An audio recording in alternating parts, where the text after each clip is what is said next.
It's the Infinite Podcast. Go tell your friends. It's the Infinite Podcast. My God, it never ends. It's the Infinite Podcast with Rob and Cork the Q.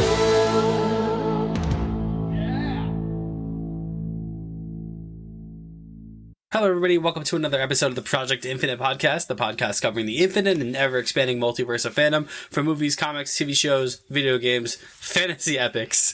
We've got you covered. I'm Rob. I'm here, as always, with Court. How's it going, man? Going good. Feeling great. And we are here to talk about one of the greatest films, period. Yes. That's not even... No hyperbole necessary. We're here to talk about the Suicide Squad 2016. Nope, that's not it. We're going to talk about Lord of the Rings. This is one of the best bits we got going. Yeah. Usually it's Morbius, but I had to come up with something on the spot. Also a great movie. We could have talked about Morbius this week, but we decided we're going to talk about Lord of the Rings, Return of the King. It's back in theaters for a limited time. 20th anniversary. Celebrating its, 20th anniversary. Yeah. And you might think that a movie from 20 years ago doesn't hold up. But boy, does this movie it does. ever hold up. Man, we're going to dive into, just the production value, the stunning performance at the Academy Awards.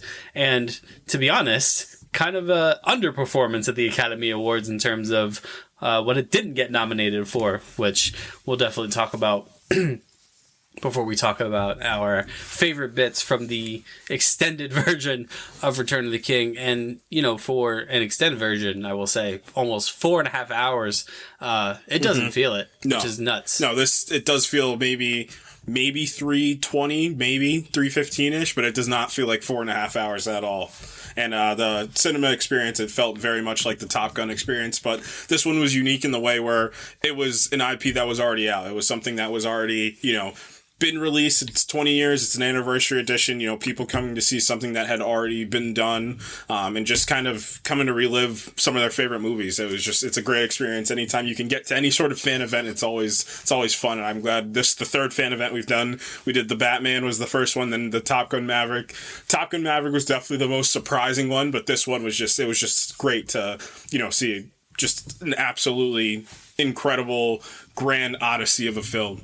Yeah, it's the benchmark. It's the blueprint by which all fantasy epics and epics in general should be measured against in terms of, what are you shooting for as far as your scale, as far as... I mean, we're going to talk a little bit... Obviously, we're going to talk about the characters, but when you talk about, this being the conclusion of the Lord of the Rings trilogy, all of these characters, for the most part, go on just... incredible transformations and incredible journeys. There isn't one that I'm just like, little left to be desired. I mean, obviously there's a couple that don't get the grand kind of arc that say, obviously Aragorn and Frodo, I think, are probably at the forefront of that list. So we're definitely going to talk about all of that. It's just, it really impressed me. Obviously, it's a movie I've seen on TV or just thrown on streaming, every now and then. But to see it again in theaters just reminded me, how just great the series of films is. And Return of the King being kind of like the magnum opus of this franchise. And honestly, a standard that hasn't really been met since. I mean, fantasy in film is not... super common still. No. It's much more the television aspect. And I mean, it's the television by way of Game of Thrones has been the true king of this. Yeah. But, Lord of the Rings is, and, you talk fantasy, I talk film, just in film in general, this is an achievement in of its own. I mean, you talk about the Academy performance that it put up. This film really was 11 for 11, shot 11 from 11 for the field, just hit every single beat. And, like you said, the only thing that they're missing is the performances was the only thing that was kind of left off, in terms of, categories they were nominated for. But you talk about one of the best looking movies of the year, the best scored movie of that year. And I mean, it's this is, everything you aspire to do, like when you want to make any aspect of film you want to work on, whether it be the boom mic guy up to Peter Jackson himself. This is something you would want to work on. Yeah, 100%. So definitely can't wait to talk about that. But first, we have a little bit of news, not a ton of news. First and foremost, just a little bit of game news up front. So we had a delay, which we talked about a little bit ago, that the Justice League or Suicide Squad Kills the Justice League had been delayed indefinitely at one point, following just a very confusing timeline for this game. So we got the State of Play reveal. Actually, we got the Game Awards reveal where it was going to be revealed that this was going to be Kevin Conroy's final performance as Batman, and people were super psyched.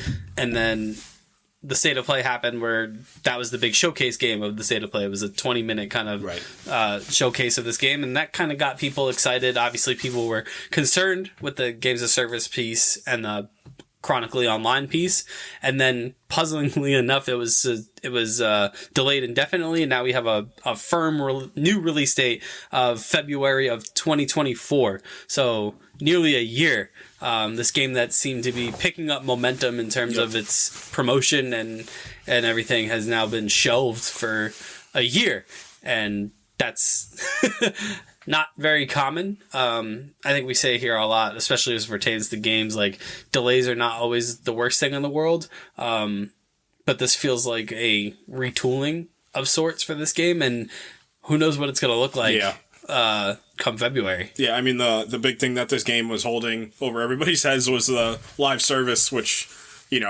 we've talked about how we don't love live service games, and I think for me, it's Battlefront is the trigger point where, it's a trigger point for a lot of people. Yeah, you get this universe and like this excursion. That's what video games that take from IPs do. It's you're taking your own leg into this universe where you can have a first person or third person feel to it, where you can step in and have some control, and having to have that paywall behind it is just, it's never, or battle passes are never fun. And I think that's something that the Guardians of the Galaxy game hits immaculately, of taking that away and focusing on story. I think the fear was like, all right, we're going to do this 2 to 4 player online thing, and now it's the Avengers, and I think the Avengers we talked about this before, like the Avengers got so much, it got really bad reviews, and I mean, some of them are warranted. It's not a great game. But what was one of the best things about that game, for the most part, was the story. The story was pretty solid, but it was short. Just so now it's a pay to play game. Like, and you talked about it all the time. Like when we would hop in, like the skill level would feel so much different based off how much money you were putting into the game. And in today's day and age, especially with the way Sony is handling all their single players, I think single player games, and it doesn't even need to be necessarily single player games, but because Ghost of Tsushima added their online, and it was pretty successful, and it was something that was really fun to play because you're just upgrading as you play. Like, that should be the mentality, I think. Obviously, gaming studios need to make money. You're going up against, like I said, the Sony beast is what it feels like right now, of like all these single player games. But yeah, delays hopefully mean good. It means maybe you're working on stuff, but this might, I don't want to say overhaul, but this does feel a little bit like hey, maybe we shouldn't go as deep into the live service, like battle pass aspect, and maybe we should focus more on story. We should focus more on playing to gain attributes, whatever it may be. So I think that's the route they should go. And it's super puzzling because this is Rocksteady. Mm-hmm. Rocksteady is one of the kind of forefathers of not just great story games, but great superhero story games. I mean, they're the creators of the Batman Arkham series. I mean, this should have been a layup, and they kind of went in the live service direction, and I don't know, maybe they're rethinking that. But to your point, kind of the other thing I kind of wanted to pair this with was Final Fantasy 16 got its own state of play by itself this past week, and I was floored, quite frankly, by this game. It's everything that you talked about when you talk about these Sony first-party games. Like, it's exactly what you want. I mean, technically, the Final Fantasy series, the Square Enix, is not technically Sony first or a Sony only platform, but there's a lot of weird things going on with the deals between Microsoft and Square Enix to the point where I would not be surprised if sometime in the near future Square Enix becomes part of the Sony family. I mean, Final Fantasy has been a staple of PlayStation for 35 years. So, but man, that Final Fantasy 16 state of play was super impressive. And it's exactly what you're talking about when you talk about the single player stranglehold that Sony kind of has. I mean, this is just another kind of cog in that machine. I came away super impressed. That game looks phenomenal. Yeah, phenomenal is like an understatement. It's just, I mean, you give me Game of Thrones, but Final Fantasy, I'm in. I'm the gameplay in. Seems to be a mix of Devil May Cry meets God of War. I did get a lot of God of War vibes from it too. Yeah, it's really impressive, and that's a game that is on a firm time frame. It's coming out June 22nd. I think Square's aiming for a demo sometime around June 11th. The developer said that he wanted a demo probably 2 weeks out from release, which, again, releasing a demo also shows you're super confident. The metrics on this state of play were pretty outstanding. It's up over 1.5 million views at this point. And in Japan, they do these kind of quarter mark polls of what game you're most excited, like people are most excited by. It's like a straw poll. And Final Fantasy 16 off this state of play overtook Zelda Tears of the Kingdom, which is the Breath of the Wild sequel. So Final Fantasy 16 seems to be picking up a lot of mainstream kind of eyes, which is really cool for a franchise that's, like I said, celebrating its 35th anniversary this year. And it feels like a lot of casual eyes are going to be on Final Fantasy 16, which is awesome. Speaking of casual eyes, so we talked last week that potentially HBO Max, now known as Max, would be developing a Harry Potter series based on the books. That would be a one season per book situation, and they went ahead and revealed the dang thing. Again, I have the same concerns that I had a week ago. What is this doing differently that the movies did? From that little teaser, not much. Nope. Same visual aesthetic. Same music. So those are two things right there where I'm like, anytime you do a remake or a reimagining, I want to see what you're going to do differently. I don't want to see a retreading of the same stuff. Yeah, and I mean, just to call one specific thing out, Percy Jackson feels different from even based off that teaser. I mean, even getting the kid from what's the movie that I can't remember right now with Ryan Reynolds? Oh, the Adam Project? Yeah, the Adam Project. Even getting the kid from the Attic Project, you're getting like a pretty, pretty sought after younger actor right now, and just the feel of that Percy Jackson feels different from what it is. So unless you're doing something like that, but I mean, do we really need this retread now? Like, I don't think this is the time for it, if ever it was ever the time for this. I mean, maybe you just do what Star Wars did. Like, Star Wars is your blueprint for, like, Star Wars didn't say, all right, we did the original trilogy, then the sequel trilogy. You know what? We're going to do the original trilogy again. Like, that wasn't the mentality. It was, we're going to keep expanding. And even if it's different people trying to expand, so be it. Like, we're going to get new voices in here, and we're going to try some different expanded lore situations, just not retreading the exact same thing you did. And not too long ago. Same thing with Lord of the Rings, not too long ago. Yeah, this feels like a lot of different things. This feels like, the Fantastic Beasts movies didn't work. They didn't really have great returns that I imagined that they thought they would.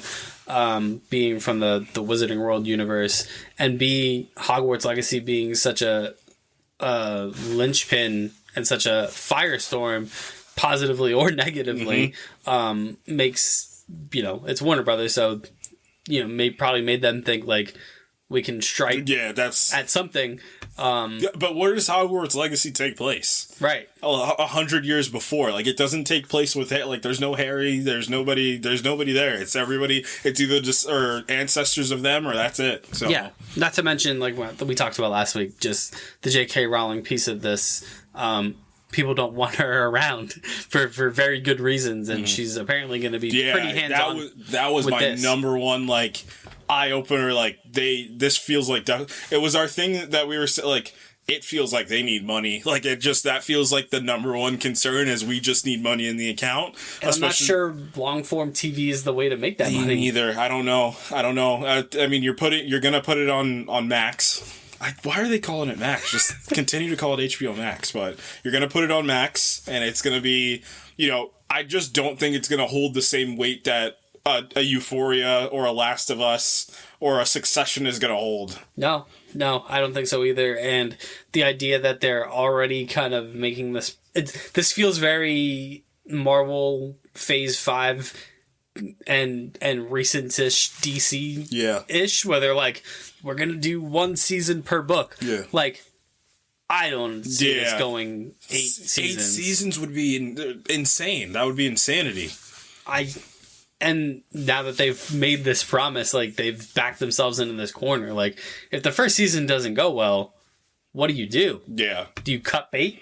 Or do you power through? Like, what happens there?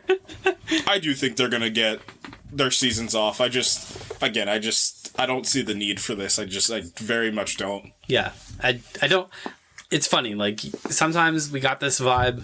We got the vibe from The Last of Us where we were like, we're really excited for this. We think it's going to be really great. And it was. And then this, I'm just getting like the opposite vibes. I'm just like, why are we doing this? Mm-hmm. Like, it's weird because this is in the similar vein to The Last of Us. It's an adaptation of of another source. Right. And this should be exciting, but I just feel like those original movies had such a magic to them, and they were so well cast and so well done. Particularly the latter kind of movies from Azkaban on were really sensational. Yeah. I just don't know how you recapture that. Yeah, to be honest. Agreed. And you're putting so much pressure on whoever your actors are going to be, because that's what I'm really afraid for these kids that are going to take on these roles and just get immediate hate, death threat. Like, it's sick that that's where my mind goes, but that's just the truth of what's going to happen to them as soon as they get these roles. Yeah, it's definitely I don't know, man. But onto brighter things. So some amount of months ago we had quite a great episode recapping the Sandman. One of my favorite episodes that we've done. Yep. We were waiting on pins and needles for season 2. We didn't know. Neil Gaiman didn't even know, and then we got the confirmation, and now season 2 has been written. Yeah. So says Neil Gaiman. So obviously he's going to be even more involved, if not than he was already, and I'm really looking forward to the second season of the show. I mean, that show's just lightning in a bottle. Essentially, it gave me that sense of hope where it doesn't need that massive, obviously it's a DC property, but it doesn't need, the weight of being like DC Studios behind it. Like, it can just be its own sect of a world where, you're really diving into what makes storytelling so great. And it's essentially character studies. That's what Sandman a lot has to deal with. And, the performances put up were great, but the ideas behind the performances are really what made that show stick out. I mean, specifically, the death episode was it's one of my favorite episodes of television ever. Like, the part A and part B of the episode are just both incredible. They juxtapose each other really well. The overarching story was done very well. And just the story structure behind it too. Like, there's a lot of episodes where, like, if it was placed in another series or a different showrunner, it would have been like, what's the point of this? But, like, I never felt that feeling. So I'm thinking about the diner episode specifically was the one, and it's just the idea of the world ending in the background in this diner in this small, like, it's so well executed too. Yeah. And now we have our favorite actors back. Morpheus is just, his voice alone is just incredible. But yeah, I'm really glad Netflix is letting this one run, and I'm just over the moon that Neil Gaiman also gets this opportunity to bring one of his loves to life. Yeah, I mean, we talked about The Lord of the Rings being kind of Peter Jackson's magnum opus. The Sandman is arguably Neil Gaiman's. I mean, it's one of the greatest fictional stories of all time, not just in terms of graphic novels or comics, whatever you want to call it. The story is it's just a great story. It's unbelievable. what he was able to put together. So I'm super looking forward to that. And then the last bit of news I have is a couple of Marvel things, I guess. So first and foremost, Mia Goth has been cast in Blade in the standard Marvel mystery role. We love a good mystery role when it comes to Marvel casting. So that's what we have here.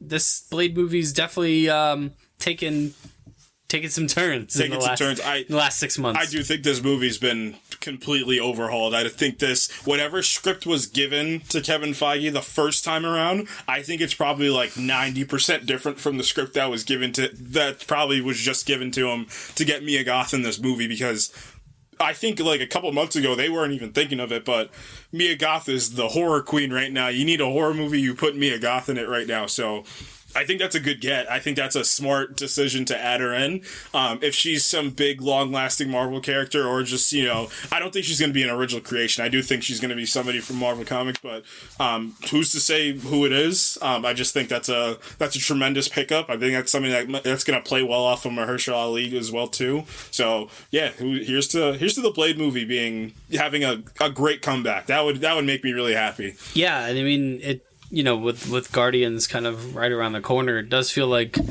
in a weird way, I mean, we talked about this coming off the Ant-Man episode, Marvel kind of needs a win. Yeah. Especially, I mean, not just Ant-Man not performing well, but then all the stuff going on with Jonathan Majors also is just, it feels like Marvel for the first time since this MCU thing has started is kind of on the ropes a little bit and kind of being faced with some adversity. Yep. I mean, you released the Marvels trailer. It's the most disliked trailer in MCU. Like, there's so many things that are going against them right now. So it is like winning time. It is like, what do the greats do? The greats find a way to win. They need that right now. And whether it comes to the Guardians, like, I do think that third Guardians movie is going to be special, but I don't know if you have the same feeling that I have. The marketing's been fine. Like, it feels like normal Marvel marketing, but I hate to use the word fatigue, but it just feels like it doesn't carry the same weight as like other past Marvel movies have. Like the big heavy hitters, like when they're getting in when they're in the trailers, like, and everybody's like showstoppers, like it doesn't have that feel as it did. That could just be me, but yeah, I mean, I guess ultimately the litmus test is going to be being in the theater. Yep. Opening night. Right. Is going to be the ultimate litmus test with that. And then, so Agatha Coven of Chaos continues to be one of the more interesting things being developed by Marvel. So Patti LuPone has revealed that she's going to play the Marvel witch Lilia Caldero, and that Aubrey Plaza and Catherine Hahn will be other witches in the Coven. I'm not surprised by that. The show is... it's intriguing. I'll tell you that much. It's moving forward, and it feels like I said, it still feels like to me that they're positioning this magical side of the Marvel Universe in some sort of importance. Yeah. When you talk about Doctor Strange, when you talk about Scarlet Witch, and when you talk about Agatha herself, like, it feels like they're entering...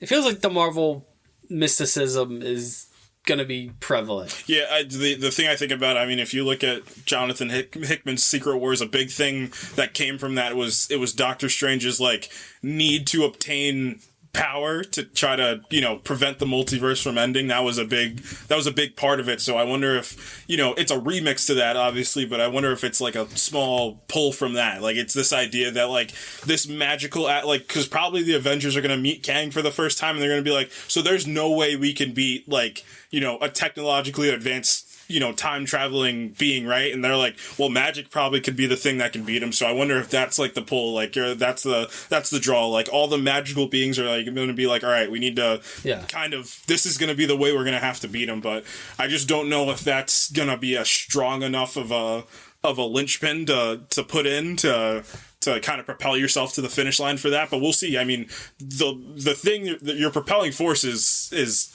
obviously Elizabeth Olsen. That's the one that you want. That's what a lot of people want to be the one that defeats Kang, is Elizabeth Olsen. So the only concern, like, I have two concerns about this show.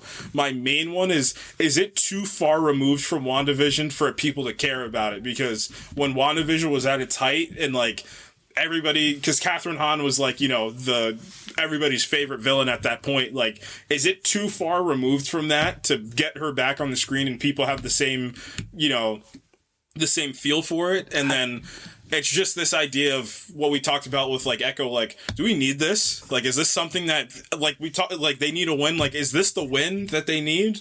Or is it like, let's focus on your main, like Sam Wilson, like Thor, like are those the characters we should be should we probably be focusing on our main characters? Or well, I think what helps this show is obviously you have Catherine Hahn, but Aubrey Plaza really helps sustain kind of the interest, because it's almost like they kind of like passed the baton to each other. Like Catherine Hahn was like one of the hottest things going with being Agatha Harkness, and then all of a sudden here comes Aubrey Plaza entering the zeitgeist. Like they're a Jenna Ortega away from like the show. I mean, they got me a Goth and Blade. Like So I wonder if you should put Elizabeth Olsen in here, right? Probably. I just think that would probably be the best validation for this show, is like if their whole sole purpose is to get the Scarlet Witch back. Yeah, I just wouldn't be surprised if like whenever we get the first trailer for this, and it's obviously Catherine Hahn, but it's going to be a Catherine Hahn Aubrey Plaza like tag team. Yeah, is what I think the show is going to end up being, because if Marvel's good at anything, it's kind of striking while the iron's hot. Yeah, I mean, obviously there's one notable exception right now with Jonathan Majors, but I mean, for like at the time it was it just backfired in just a horrific way. And goes back to my point, like, don't be planning these things so far in advance, because you never know. You never know what could happen. I think that's pretty much it for the news. So let's talk about Lord of the Rings. Man, Return of the King. So obviously we talked about 20 years ago. It is the final movie in the Lord of the Rings trilogy, directed by Peter Jackson and scored by Howard Shore. Just features an incredible cast. I mean, this cast, it's really just, when you talk about like 2000s, this cast is incredible. Elijah Wood, Ian McKellen, Viggo Mortensen, Sean Astin, Andy Serkis, who we're going to talk about quite a bit. Even going down to like Billy Boyd and Dominic Monaghan are tremendous. John Rhys Davies, tremendous. Orlando Bloom, I mean, is one of the hottest actors of the 2000s. A young Carl Urban, a young Liv Tyler, in this movie. Hugo Weaving, Hugo Weaving one of the greatest fictional actors of all time? He might be. There's a very good art, and I mean, it's like, what do you span? Like, the MCU's so big now. Like, if you got to pass through there, you got to pass through the fantasy realm. Like, if you could pass through all those things, you're like, he's got the Matrix, he's got the Lord of the Rings, and he's got the MCU. It's a strong case. That's a potent mix. Gives me the goosebumps. Liv Tyler's in this movie. Yep. Like, it's nuts. Yeah, it really is. It's incredible. And when you talk about epic fantasy, like the idea that they were able to balance all these characters and make them so compelling across all of these movies and give them all kind of something to do is really remarkable, because I feel like a lot of these characters could get lost in the shuffle, but they don't. Like, you care about Carl Urban's character in this movie, you know what I mean? Even though, he's kind of just like he's just like the main Rohirrim other than King Theoden, but like you care about his kind of circumstance, and he's like he's essentially like the Prince of Rohan. Yeah, basically. right. He's not the voice of them, but he's more of like he's the surrogate for how everybody's feeling in that situation.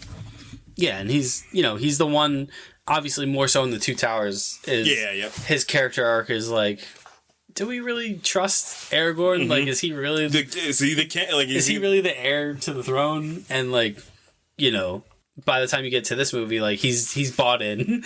Obviously, King Theoden returns from the darkness of Sauron's control, so he's great in this. Bernard Hill is tremendous as King Theoden. I think he's kind of one of the more underrated players 100%, in this movie. Yep. But man, this movie was a juggernaut at the time of its release. At a time, if you had to guess, I don't know if you might have looked this up, so this might be a sunk cost game here. What do you think the budget was for this movie? $200 million? No, half that. $94 million. There's not a shot. No shot. It is a $94 million movie, which puts it on par with like John Wick 4. And it grossed $1.147 billion. Let's just put this into perspective. Ant-Man 3 cost $200 million to make. $200 million. Mm-hmm. This movie cost $94 million. $94 million, and it looks unbelievable in comparison to any movie that comes out now. I mean, obviously, with the Academy Awards that it won, there's not many movies that are coming out now that look as good as this movie. You can count them on a hand. That, like, Dune looks amazing. Avatar looked amazing, but, mixing realism with surrealism. This is one of the best examples. Yeah, it's outstanding. And then obviously the big thing on top of the money was the Academy performance, which is astounding. Nominated for 11, won 11. If it was nominated for more, it probably would have won them. Yeah. Like I said, though, the thing it was Dune. That was the movie that I was thinking about before. That was that didn't get it didn't get the nominations for the acting, but it got all the technical awards. Got nominated for a whole bunch of things. Like this Return of the King is the magnum opus of that, of being nominated for what movie making. That's what Return of the King is. Return of the King is the peak of movie making. Yeah, and it's the conclusion of the trilogy, which is not easy to do. No. Rarely, if ever, is the third movie in a trilogy the best one. Mm-hmm. You can look at the original Star Wars. Look at The Godfather. The Dark Knight. Yeah, it's usually that middle one. Mm-hmm. And what's crazy is The Two Towers is phenomenal. Oh, yeah, that movie's insane. Yeah. So the idea that The Return of the King could then exceed that was unfathomable, right. But it does. So just rattling off the Academy Awards it won: Best Visual Effects, Best Sound Mixing, Best Original Song, Best Original Score, Best Makeup, Best Film Editing, Costume Design, Art Direction, Adapted Screenplay, and then the two big ones: Best Director Peter Jackson and Best Picture.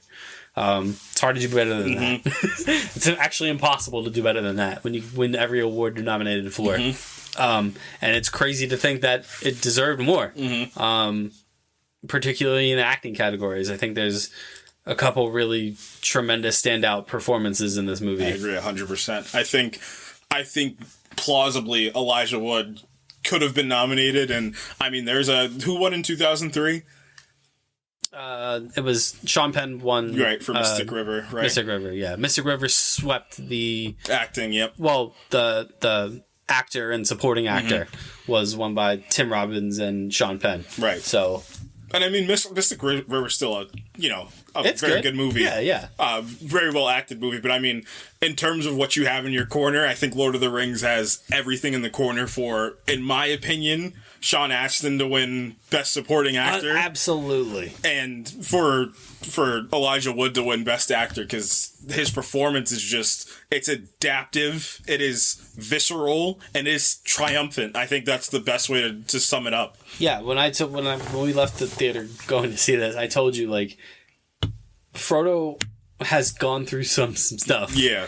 By the time you get to this end of this movie, and you feel it. You feel his exhaustion. It's palpable. It's you don't feel like he's ever going to get to the end of this thing. Some of the best physical acting you will ever see.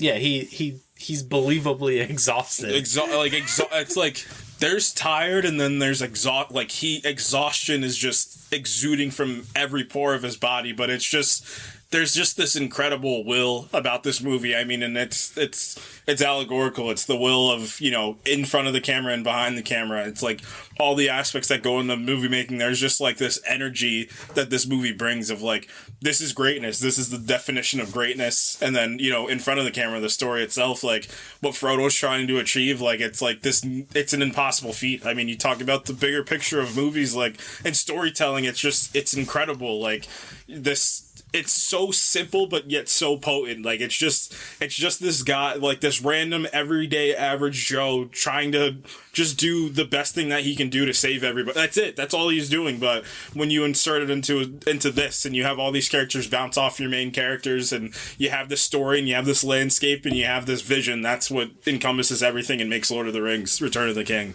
Yeah, it's a triumph. It really is. Just at the end of the day, it's just... like I said, the best compliment I can give this movie, especially the extended version, is you don't feel the length.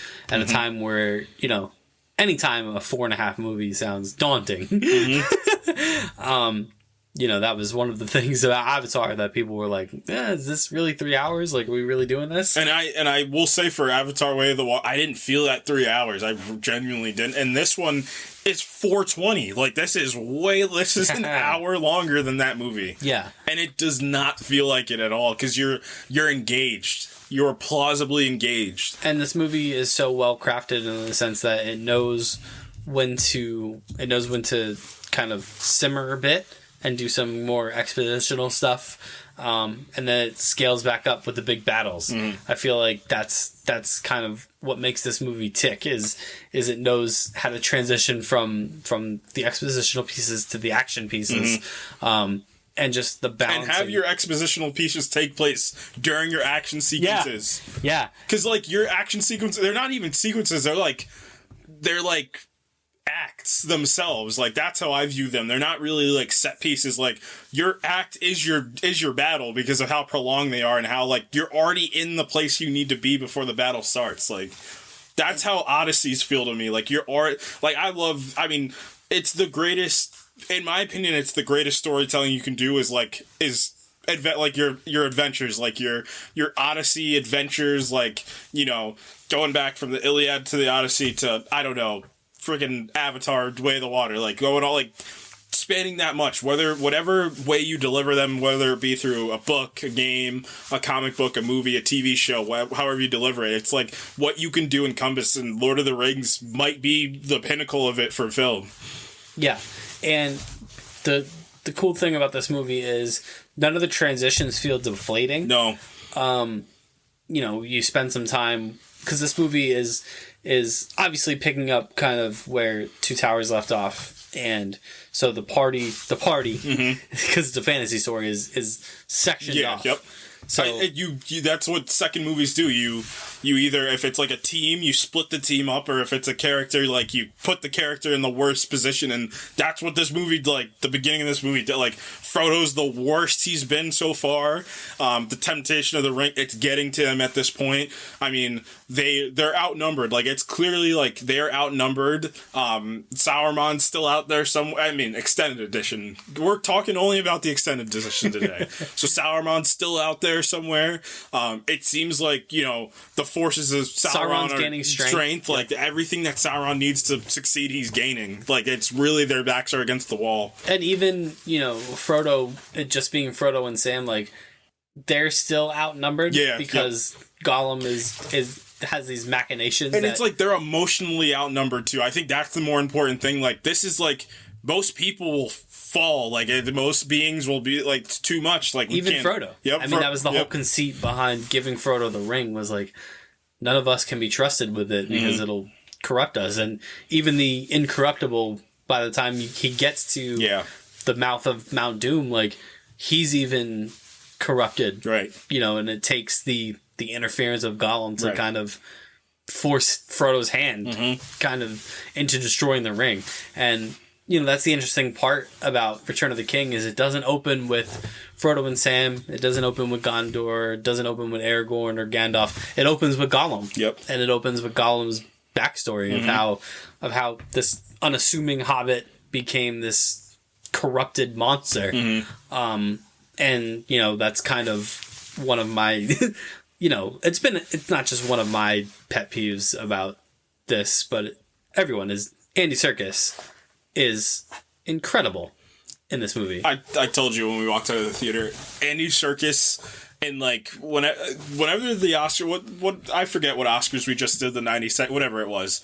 When the Oscars hit the 100th anniversary, they need to bring Andy Serkis out there, and they need to give him the Lifetime Achievement Award because of the work he's done in Hollywood for his whole life. Like, his mocap work it's second to none. There's like, you think score, it's John Williams. You think like director, there's a couple people, but you can give yourself a Mount Rushmore. If I think like motion capture, it's Andy Serkis, and there's nobody else that I think of. It is him. He's the only one that I think about, and just emotional toll that it takes on him, and just like it's hard to watch, like just him destroy himself, because one of the big themes about this movie is temptation, like the idea like what temptation will do to somebody, and it physically like every aspect of himself was destroyed because of temptation. That's it. You literally, that's what this opening sequence does. It shows him degrading, and it's like the juxtaposition of like it's two hobbits, like the noblest of people you can find are just, they're hell-bent on killing each other. Like they will kill each other for this item that they've never seen before, because it's feeling. It is the epitome of evil. I do like, this is probably one of the most forgivable examples of like, I guess Boromir is probably the most, morally gray character if I were to pick one. And he's not even really morally gray. Boromir was the example of what, when the Rings of Power were forged and 9 were given to the realms of men. Like, Boromir he would have been one of those, one of those 9 ring bearers. Right. Like, he was, in line for the throne. He didn't really have any type of moral reservations about anything. Right. He signed up to be in the Fellowship because he wanted to be in the journey, and he wanted to be around the Ring of Power. Right. And I mean, my point that I'm trying to make is like, this is probably one of the most forgivable and like storytelling of like just good against evil. Like, it's probably one of the it's one of the best examples of making it work, because a lot of times it's boring, but this is not boring at all. Like, there is evil out there that just needs to be, vanquished, for lack of a better terms. And this film and this story, it gets that. It understands that. Well, this by the time you get to the Return of the King, like the kind of spectrums of good and evil have been established. So it's really Sauron on at the end of the spectrum of evil, and then on the spectrum of the side of good, you would think it's Frodo, but really it's Sam. Yep. Sam is really the spectrum of good. So he's on the good side of the good spectrum. Sauron's on the evil spectrum, and then everyone else falls in that area somewhere, which is really cool. Like, you have, I guess like closer to Sauron would be the Nazgul and the Witch King, right. And then you inch closer, you get to Saruman, and then Gollum probably falls almost in that. Almost, he's on the evil side, but he's still kind of inching to that. Because there were outside forces that, which is the ring that got him to that point. Yeah. And then if you look at the other side, it's probably, Denethor would be on like the middle to like that. It's like inching towards that good, but Denethor is, again, like, it's an inside force, but it's like not like it's his mind. He's losing his mind. That's essentially where he goes to. And he's a coward. He's a coward, but he's like, he still is the king of a people that wants to be protected at the end of the day, even as vile as he may be. Yeah. And then you start inching closer, and then it's like I think that's where Boromir lays right there, because like you said, like, he went to the party. I don't want to use the word personal gain, but it is like it's a good thing because he's a person that said, I can do some good, but it's more for himself, It's but then he was changed, right? Yeah, when exactly. when he ultimately sacrifices himself, right, for Merry and Pippin. Yep, and that's good character arc because I do think it was more of like a self, hey, I'm gonna go with this party because I can, and then I was like, I'm going to save somebody because I can. Yeah, and he believed by the time he dies, he believes in the mission, and then subsequently he also believes in Aragorn as the heir to the throne of Gondor. Yep. Well, I mean that's the big conceit of Two Towers. That's the big part, but so, and then you go further and it's like, Merry and Pippin are probably somewhere in there because they have a lot of, they're still, want to eat and smoke and party. And then you go further and then it's like, then it's like Gandalf and then it's like Aragorn and then it's, you keep going and Legolas and then you keep going and then it's like Frodo. And I 100% agree. I think the furthest spectrum is Sam. I think Sam is the goodest of good you can probably be. Because, I think a big part of the movie was, people would say, Gandalf will sacrifice you if need be. If push comes to shove, to win this, people are going to have to die. And I think that's, it's interesting. This is war. This is the worst of, anything you'll see. Saruman says that to them. Right, yep. In the extended version, when he's on top of the tower and he's imprisoned in his own tower by the Ents. And he says to them, Gandalf is not... he's not at all good. He's not. He's serving the machinations of the world, basically. He sent Frodo to die.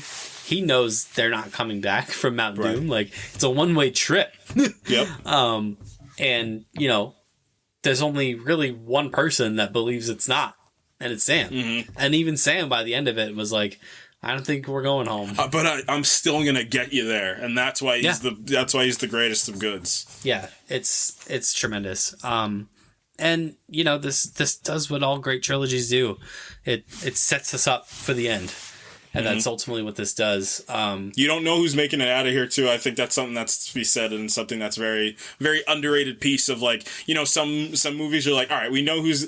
I hate that feeling when it's like, all right, these are the list of people that could die, and these are the list of people are good. I don't like that. I don't want to know.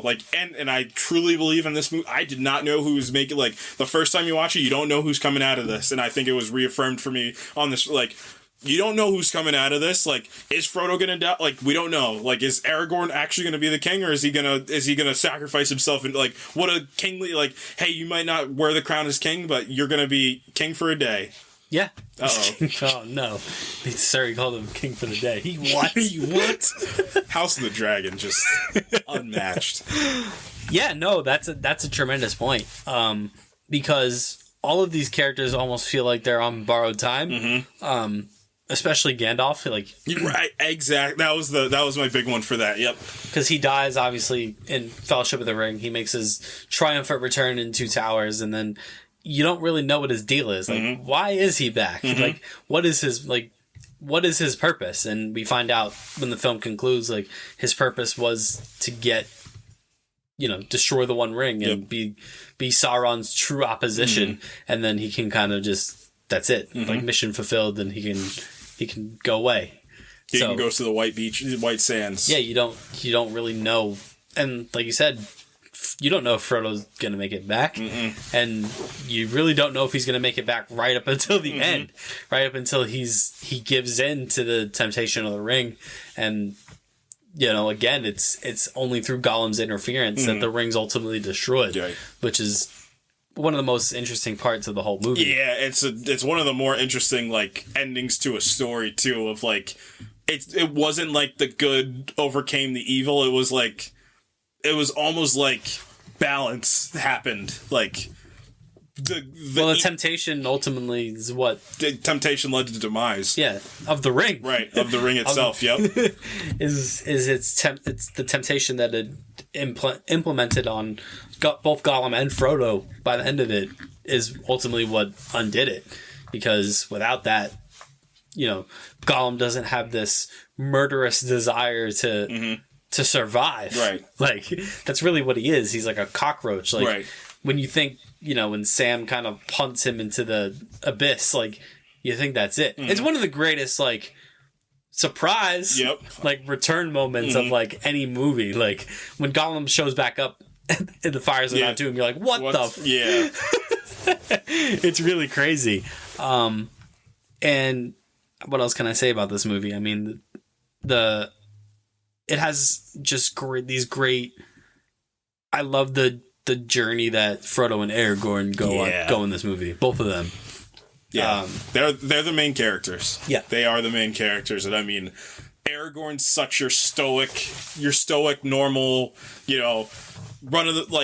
just your prototypical main character guy, and then Frodo's the underdog main character. Like, you have both your kind of archetypes that you're dealing with usually for your main characters, and I mean, I love the way Viggo Mortensen plays it too. I feel like it's, like I said, it's very much of it's so much of that like stoicism leading into like, this is bigger than me. Like, this is bigger than me just becoming I need to lead. Like, there's one thing about me taking the title of the king. There's another of me to lead. Like, I need to like, it's not about obtaining power. It's like, because that's what the ring was. The ring, like, that's what the rings of power. It's just obtaining power. Like, I need to be the king of these people and lead them into promise. Like, lead them into the tomorrow. Yeah, Aragorn's thing was always it was the Jon Snow thing. It was like, I don't want it. I don't want it. That's why he's a ranger. That's why when we first see him in the Fellowship of the Ring, he's just the Strider, because he does. It's obviously Gandalf knows who he is, but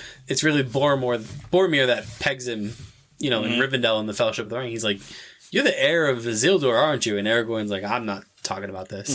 And Boromir's like threatened by Aragorn because, for all intents and purposes, until the true heir returns to the throne at Minas Tirith, like, Boromir's family is essentially the rulers of the realm of men. So he's kind of threatened by Aragorn, and then, like I said, by the end of the Fellowship, Boromir kind of buys in, but Boromir dies. So, like, there's no one to carry that back to Minas Tirith. And what we find out in Return of the King is, like, Denethor knows that Aragorn's out there, and he's like, I'm not giving this throne up to some ranger from the north. Right. Like, that's not happening. Like, he what has he done? Right. And then this movie is about Aragorn kind of not just earning that respect from everybody else, but kind of earning the respect for himself. I think that's one of the best points you've ever made on this entire. I love that. Nailed I love that. Yep. You need the self-affirmation. Like, I can lead. Like, I can lead them into promise. Like, I can lead these warriors, and I can lead this land. Like, he needed that. Like, he wasn't there before, and like, you need the trials and tribulations. You need to be on a team to see what's going to happen in the future, and he understands all those things. And I think the big penultimate chapter before he gets to the last battle is like it is raising the army of the dead. Like, he needs that kind of. He does it for himself. He does it for himself. He's like, I need to know that I can do this. And I think it's such an interesting character study for like your prototypical like main character. I think that's so interesting. It's such a great moment. Like, Elrond visits him and presents him with Anduril, the broken sword of Isildur, which has been reforged because Arwen basically convinces Elrond, like, he's Aragorn's. He is him. He's him. He's him. And Arwen's dying because the darkness of Sauron is waning the light of the elves, which grants them their immortality. Right.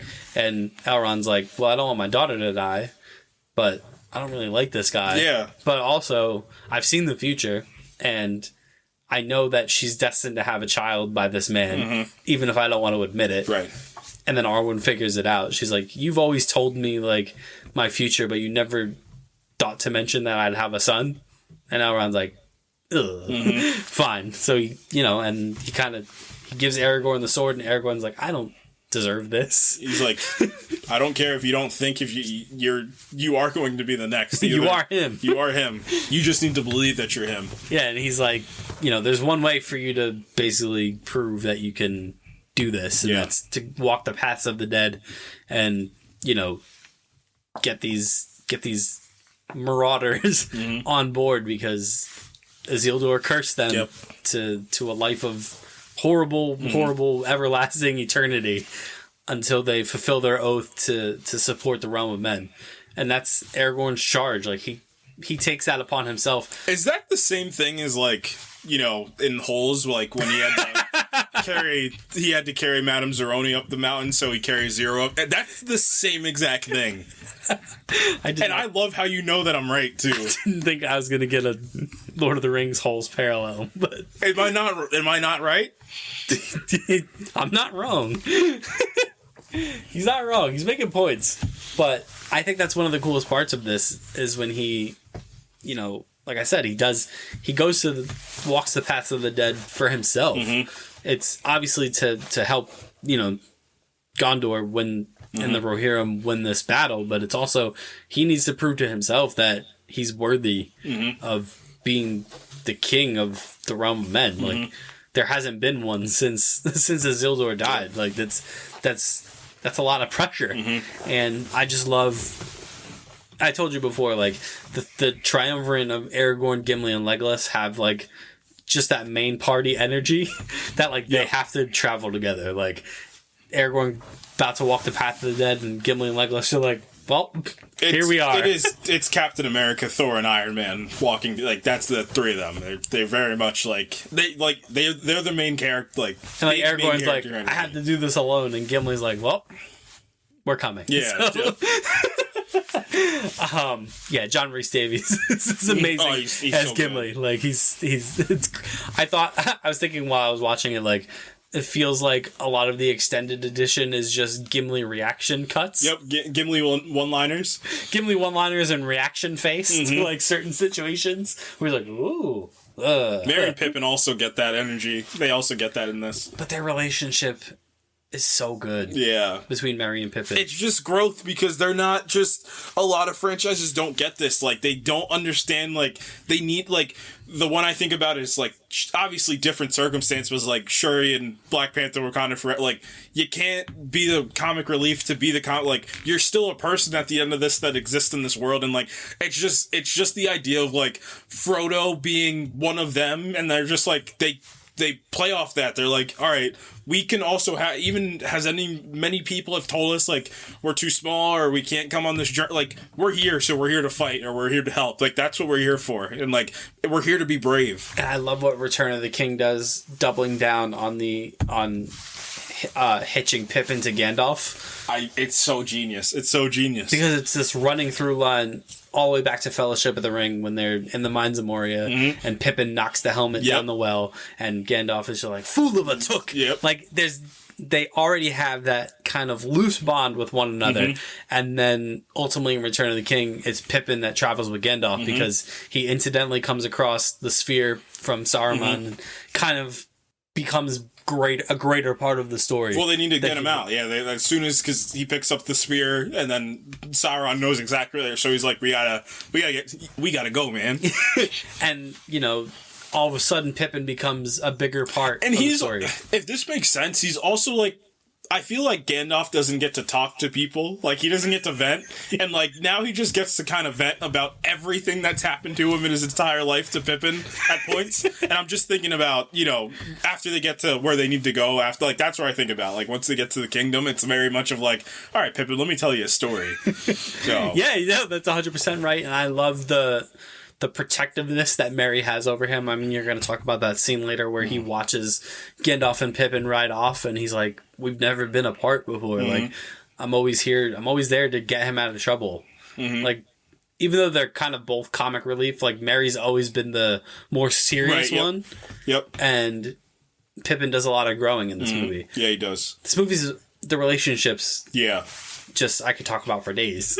Like there's so many and they all hit. You talk about Faramir and Denethor, like, you know, that father son that's not accepting. It's so my son, he's dead. I'm not dead. He said he's dead. I don't see him, but Dad, I'm literally alive. And by extension, Faramir and Pippin, by way of Pippin and Boromir. Yep. Like, it's so interesting how those things go. Like, Gandalf's like, look, keep your mouth shut. Yep. Don't talk about Boromir. And I love that when they enter the throne room and Denethor's like, he basically undoes all the things that Gandalf said not to talk about. He's like, I know, he has the horn, he has Boromir's horn in his hand. He's like, do you want to tell me how my son was killed by a bunch of orcs? And Gandalf's like, ugh. No, not really. And then he's like, also, do you want to talk about the heir to the throne of Gondor running around? And he's like, no. No, he isn't. And then immediately Pippin just says everything. Yeah, and then pledges his service. Right, well, that was it showed growth, because immediately, like, it could have been a comic relief moment where he just undoes everything that Gandalf, but it grows into more of like a, you know, I'm going to try to save this situation, so I'm going to, I'm going to give you my loyalty for whatever you need. Yeah, and I'll be your third son.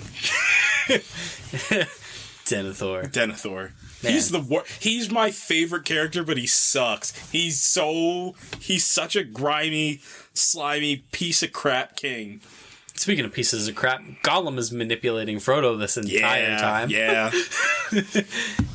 And man, it's heartbreaking. Yeah, it's the wherewithal of the beginning. It's the understanding of like how you, like you said, you don't start with Aragorn or Legolas, or you don't start with Frodo and Sam. You don't start with you start with an origin story, which is so genius, and that's why it is heartbreaking. It's like, it is true corruption. Like, that's it. It's not like there's no motives. Like, it's just the ring is evil, and the ring is just corrupting everybody that it touches. And when he's talking to himself in the lake, I guess it's the lake, and you see that dual personality of Smeagol and Gollum, where Smeagol's like, we can't do this, like, we can't hurt him, and Gollum's like, no, we have to for the ring.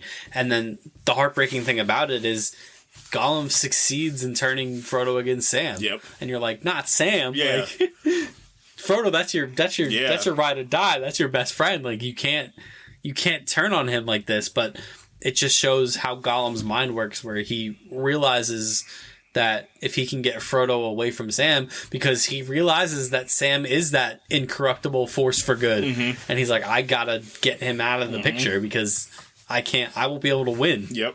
And he succeeds. Yeah, he does. That's the crazy part. Is ultimately he succeeds. Yep. What else happens?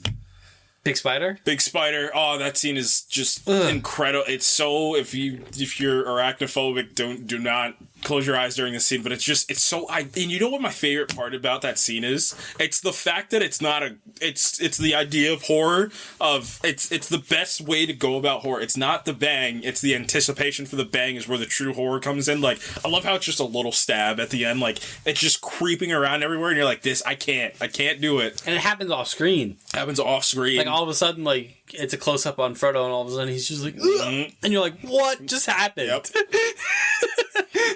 Oh man, they really did not want him to cross that finish line. Sheesh. And then you have Sam coming to the rescue. Yeah, but then Sam also screws up. Yep. Because, like, he thinks Frodo's dead, so he just leaves him there. Yep. And then the orcs take him, and Sam's like, Samwise Gamgee, you fool! Yeah. Like, I shouldn't have gave up. But I mean, that ultimately is his saving grace, because Frodo thinks the ring's gone, and Sam's like, "Well, I thought you were dead, so I took it." But Frodo's like, you did what? Yeah. You still see that because Gollum. Yeah, Gollum plants that seed. Like, he's gonna take it. He's gonna offer to take it from you. Watch. Careful. And then Sam's like, I could take it, and Frodo's like, what? What did you say? That exactly was the scene in Guardians 2, where he's just like, when I put that tumor in your mother's head, what?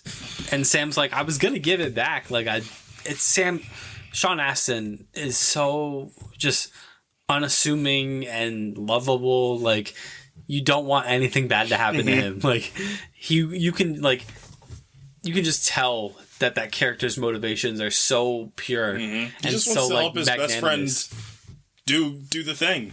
That's it. It's like, there's never one instance where you're like, oh, he has some ulterior motive. And that's the crazy thing. Like, even when he's threatening Gollum and being like, I'll rip your head off, you're like, yeah, rip his head off, actually, Sam. Yeah. He sucks.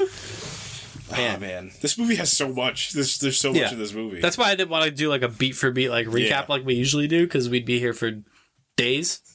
We got some battles in this. Yeah. So there's like 4 distinct battles. Yeah. You were thinking 3, eh? Most movies would do 3, huh? Most movies would do 3. Most movies would end with the big one, but they have 2 big ones in this.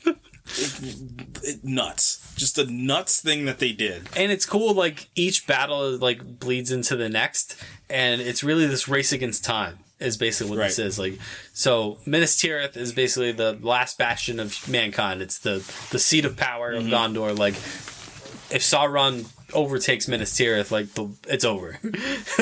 Like, it's really over. And then the first kind of blockade of that is Osgiliath. This kind of, like, rundown, basically just battle city, essentially, which the men of Gondor are just protecting. And that's... Gandalf realizes, like, if Osgiliath falls, like, Minas Tirith's next. So Gandalf races over there, and he's like, Denethor, what's going on in Osgiliath? He's like, I don't know. Yeah, man. I don't know. Faramir's over there. I miss my son, Boromir.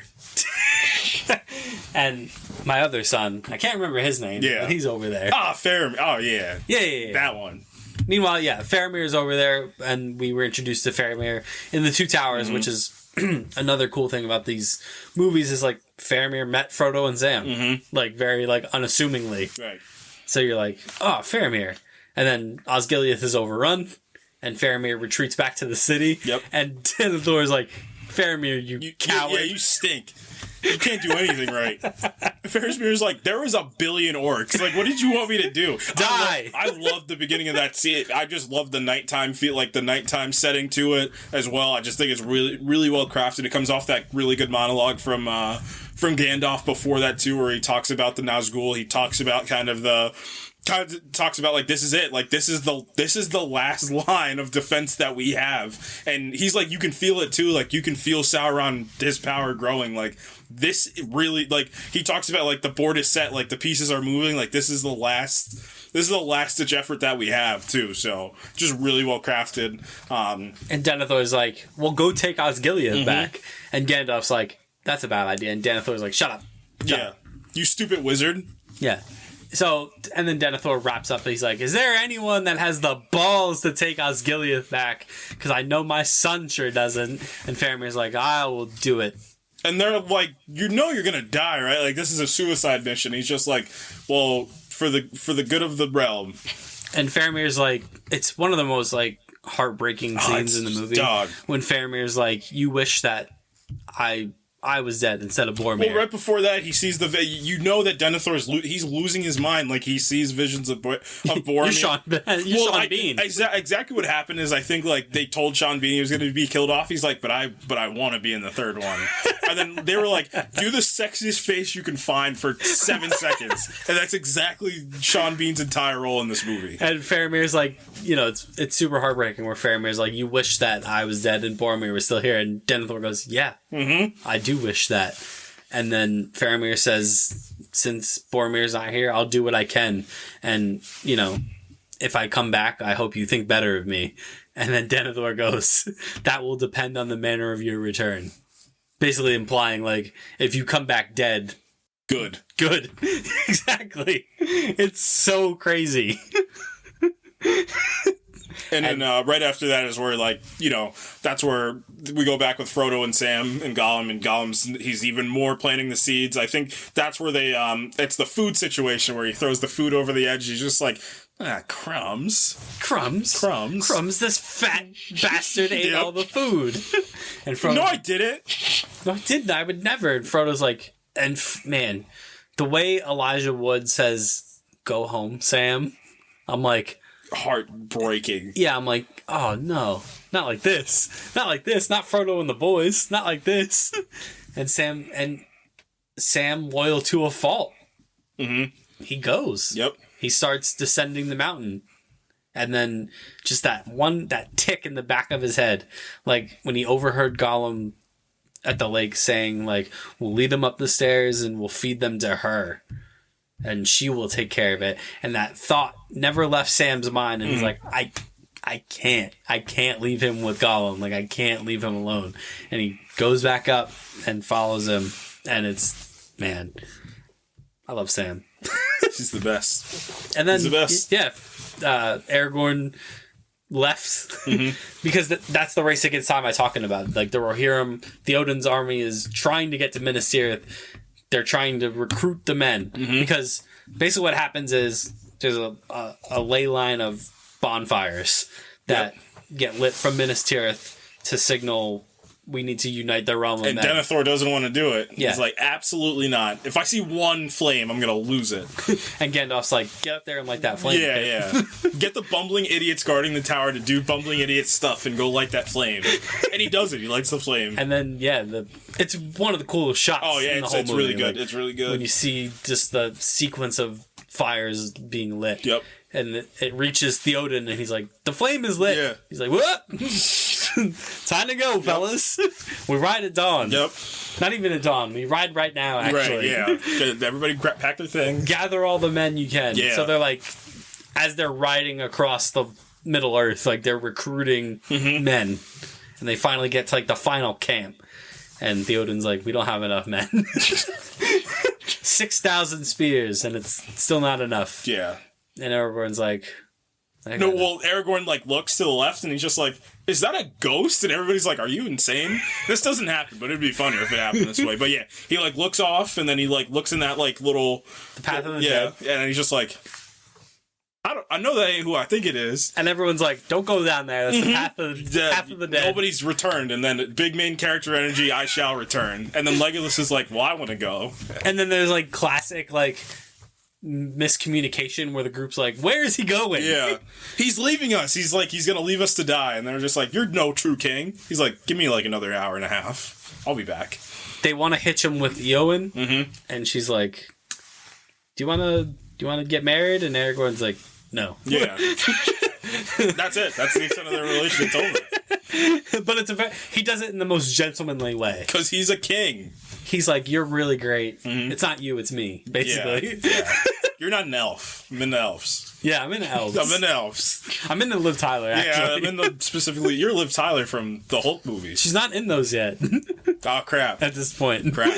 You're Liv Tyler from cinema. That's my fallback for anytime that happens. Yeah, so he goes to the Path of the Dead, and my favorite, Legolas, just saying stuff that nobody understands. Saying elvish things. Yep. And they're like, what? He's like, this place is dark and filled with dread and death. And they're like, yes. And Gimli's just like... Gimli looks up, he's just like, ah. Yeah, they get to the ghosts, and the ghosts are like, yeah. Yeah. Yeah. What are you, some type of king? Aragorn's like, I might be. And they're like, ooh, but you don't have a cool sword. And Aragorn's like, well, what is this? and then all of them, oh crap, he's got the cool sword. We're in. I don't care. We don't care what the sell is. We're in. Yeah, he's like, I'm here to... So say we all. Like 72 times he says it. So say we. Yeah, I love that. The ghost takes a swing at Aragorn, he blocks it, and all the ghosts are like... It's literally the beginning scene in Predator with Carl Weathers and Schwarzenegger. All the ghosts are like, ooh. Aragorn, you son of a gun. and then they're dead. All the ghosts are whispering, he blocked the sword. He blocked the sword. It's freaking cool. He shouldn't be able to block the sword. I understand we're ghosts. Yeah, the ghost mechanics, who cares? When you're making a movie this great, you can get away with some ghost mechanics. We're ghosts, he blocked the sword. It doesn't make any sense. But yeah, he gains their trust. He's like, I will let you guys... I'll let you guys rest. Fill your oath to the realm of men.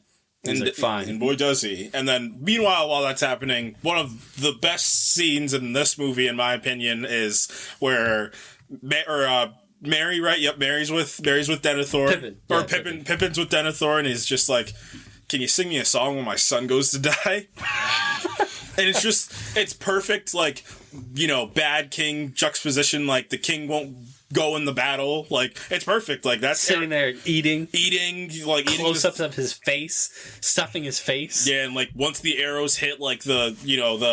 I love that scene. Yeah. It's unintentionally hilarious. But it's also heartbreaking at the same time, so, like, Faramir's leading these men to die, essentially, off his father's hubris, and, like... Pippin starts singing, and then, are they singing? Pippin starts singing, and it's like just this haunting song, like that he's singing while, this really great slow motion shot of like the horses going up, and like the best part about it is the orcs are like, are they just sacrificing that? Like, they couldn't believe it. They were like, it can't be this easy, right? Like, there's got to be a catch, right? And they were like, where's the wizard? Where's the stupid wizard? Is he going to pop out? They're like, we don't see a wizard, sir. And they're like, okay. And then, like, yeah, they just... Fire. Oh, my God. They should have got Stephen Lang to play the head orc. That would have been incredible. You're not in Middle Earth anymore. You're not in Mordor anymore. It's my job to keep you alive. I will not succeed. He would have been a good general in the orc army. I'll never stop coming for you, Aragorn. Now let's get it done. Fire. So the orcs fire, kill almost everybody. Yeah. Faramir's got to be dead, right? Nope. Faramir's got to be dead, right? They're riding back, and the survivors are riding back, and then here comes the Nazgul. Yeah. The ring raids are coming. Oh my God.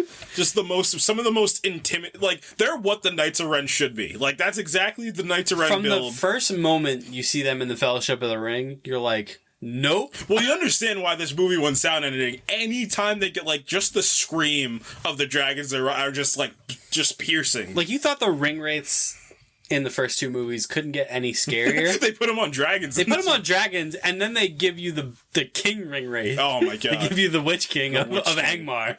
Built, like, when you look up built different in a dictionary, you see the Witch King there. And, like, you see him, the first time you see him is Frodo and Sam see him fly out of his fortress. I love the way that Peter Jackson moves the camera in some of these scenes, like the decision making he gets off, because like it's like that swing he does when they're flying around when you really want to feel that fear. It's really well done. Yeah, they fly in, but then here comes the wizard. Here comes the wizard. Oh crap! You're the stupid wizard. We all Gandalf chases the ring wraiths off with his magic. Well, I love that Denethor is like, nope, nope. You guys, everybody, get back in the city. We'll die slowly. And Gandalf's like, if anybody leaves their post, you're fired. And then he knocks out Denethor. He hits Denethor like 4 or 5 times throughout this movie. It's great. Every time it's hilarious. It's great. Yeah, and so they drag Faramir back in on his horse, and they're like, he's dead. He's dead. And Denethor's like, he's dead? My son that I wanted to die is dead? No, not my son that I love so much. And he cracks. Yeah. He completely cracks. Losing it.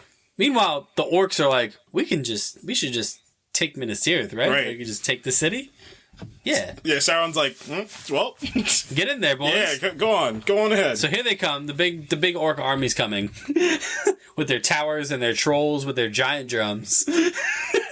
Where'd they get the drums for the trolls? Who's to say? But Gandalf gets a little up. Gandalf unlocks another upgrade. He's got the sword/staff wield. It's great. Yeah, for a bit. Yeah, for a bit. The action is just tight in this movie. Yeah, and we see, so the siege is on. The siege of Minas Tirith. The Rohirrim are riding. They're not there yet, but they're riding. they're riding. But and then the orcs siege Minas Tirith, and they get inside, and then the Witch King confronts Gandalf, and you're like, ooh, Gandalf versus Witch King, and then the Witch King is like, what is this? Yeah. What is that, a stick? Mm-hmm. Breaks Gandalf's staff, and you're like, what? Just no hit either. Just no hit breaks the staff. You're like, how is that possible? This shouldn't be possible. Yeah, and it looks like it's curtains for our heroes. Denethor definitely thinks it's curtains for Faramir. Yeah. Because he's up there. He gets Faramir's body back. And, oh no, my son's dead. Dad, I'm literally not dead. And Pippin's like, I think he might be in the middle of the battle. Pippin goes to Gandalf and it's just like, I think he's gonna kill Faramir. He's gonna what? Because Pippin's the only one who's like, I think Faramir might be alive. I think this might be more. I don't know if I'm reading too much into this. Is this an idea of like Faramir would be the next person to take the throw in case Aragorn does not come back from that situation, so he needs Faramir to be alive? Because it's like, it's either Denethor, who's a psychopath, or whoever Denethor would like be. Yeah, Denethor needs an heir, because as far as he's concerned, he's the king. Right. Because he doesn't even think Aragorn is real. Right. He doesn't believe in it. He doesn't respect Aragorn's authority. Right. So I don't know if I'm reading too much into that, but that's how I play it in my head, is like, Faramir needs to be alive just in, like, he's the contingency if Aragorn dies. That's how I feel about that. Yeah. So, and meanwhile, Denethor's like, if we're all going to die, we're all gonna die. Right. My son's going, I'm going with him. Yeah, so... Because he's a coward. Yeah, just puts oil all on himself. He's just like, well, we're going to burn alive, son. We're going to see your brother in a little bit. And then it's like, Gandalf, can you come, please? Because I'm getting nervous that he's going to kill his own son. He's literally, like, moving, too. And, like, he's just... I love it. I just have this image in my head where he's peeking down. And, like, he's just ignoring his son being very much alive. And he's just like, And Gandalf just runs right through the door. On the horse. On the horse, takes one of the spears out of the guys guarding the room. Hits Denethor. And it hits Denethor. Whacks him one more good time. Pippin pulls Faramir right off the bonfire, and he's just like, we're good. We're good. And then Denethor does the monologue from Batman v Superman. You won't let me live. Or he does the monologue from Justice League. Oh, yeah. You won't let me live. You won't let me die. And then Gandalf's like, no, I'll let you die. Yeah, lights himself. Bang. Horse kicks Denethor in the face. He goes on the fire, gets lit on fire. And then in the craziest shot in this movie, Denethor gets lit on fire. And you know how he does those sweeping shots in those movies? He literally does the drone shot, and Denethor just yeets himself off of the ledge. And I'm like... And you're like, what is going on? And then watch into third act battle, and you're like, is this the greatest movie to ever grace the screen? Yeah, because the Rohirrim are here. Yeah, they made it. This is it. This is everything I've ever needed in life. Yeah, the Rohirrim have arrived. Theoden hypes them up in probably the most savage speech ever. Like, we're all gonna die. We're all gonna die. And they're like, yeah. Like Mary's like, death. They're all chanting death, and the orcs are like, what? Nah, these guys are these guys are psychopaths. God. We're monsters, but they're psychopaths. Yeah. And like you even see it like once like the first wave of arrows doesn't take them all out, they're like, oh man, that worked with the last group of guys. Crap. I love when they put the spears down and he just takes his sword and he's hitting everybody. I'm like, this is it. This is how you get ready and for it's a just third like act. Men charging to their deaths. Yeah. Because they know, like Theoden said it, like we don't have the numbers. No, yeah, we don't got the numbers for this. But we're gonna go out swinging. We are gonna go out swinging one way or another, and then they almost win. They do almost win with nothing. And then the elephants show up. Yeah, that's a cheat code. That's not fair. Yeah, the elephants, the foreign, because basically the Sauron has aligned with not just he has the orcs in the Uruk-hai, but he also has these mercenaries from a foreign land. Yeah, there's like he just is pulling the all-star team of villains from everywhere across. Yeah, he's got the mercenaries. He's got the pirates, like the merchant that's the other pirates thing. that are just. I love the pirate bit. Yeah, it's hilarious because the pirates get confronted by Aragorn, Legolas, and Gimli, and they're like, "You in what army?" And then Aragorn's like, "This army." Ghost army jump scare. Yeah, Ghost army jump. We get the Ghost army jump scare like, twice. Yeah, and it plays every time. Because here comes the pirates. The pirate ships arrive at Osgiliath, and the orcs like, finally, these goddamn pirates have arrived. And then Aragorn jumps off the ship, and they're like, uh-oh. Those aren't pirates. That's an elf, that's a dwarf, and that's a middle-aged man. Yeah, they can't do anything. Boom! Boom, boom, boom. Looking for this? The ghosts overrun the orcs, so there's no pirates. No, that orc flank's been taken out. And then, the orc reactions in this movie hit every single time. And then, we get the big battle of Minas Tirith, which is great. It's epic. It's one of the greatest cinema battles ever. In a movie franchise that already had one. Full of them, yeah. We get the elephants, and then here we go, the Witch King, here he comes. The Witch King's like, all right, enough. Yeah, enough. Enough, says the Witch King. I'm over it. God. Look at my army. Just chucks Theoden across the battlefield, and you're like, crap. I love that guy. He was great. a noble general. He was a noble king general. I love that guy. Yeah, he was great. And the Witch King's like, feast on his flesh. And you're like, uh-oh. Oh no, bro. But. Here comes Theoden's daughter. Eowyn shows up, and she's like, not on my watch. And the Witch King's like, The Witch King's like, you saw me snap the wizard's staff in half, right? Yeah. I'm built different, it says the Witch King, so... And then she proceeds to cut his dragon's head off. Right, and I said, baby, she's built different, wait a minute. And the Witch King's like, all right, had me in the first half, I'm not gonna lie. Pulls out his big 400-pound morning star. Out of nowhere, just manifested this thing, and I'm like, uh-oh. It shatters her arm, immediately with it. And then he's like, you fool, no man can kill me. And she's like, I am no man. stabs him in the Mary comes behind him, stabs him in the back, and breaks his you break your arm by stab. This guy is hit. It's crazy. And then she stabs him in the face. He gets folded. Literally folded. Mm-hmm. And yeah, the Witch King of Angmar, the most powerful ring wraith in Sauron's army, is dispatched. Dealt with. He's dealt with. Peace out, cuz. And then that pretty much. And then Aragorn arrives. Legolas takes out just the most absurd. He didn't need to do all that because the elephants already were taken care of. But just because it's Legolas, he had to be extra. Here comes the Ghost Army. And Ghost Army just left and right, taking everybody out. Head orc gets... I loved this idea. I loved this so much, that this head orc, who's been, like, the side boss of, like... He's been, like, the thorn in the side of, like, Gandalf and, and like, the Minas Tirith army.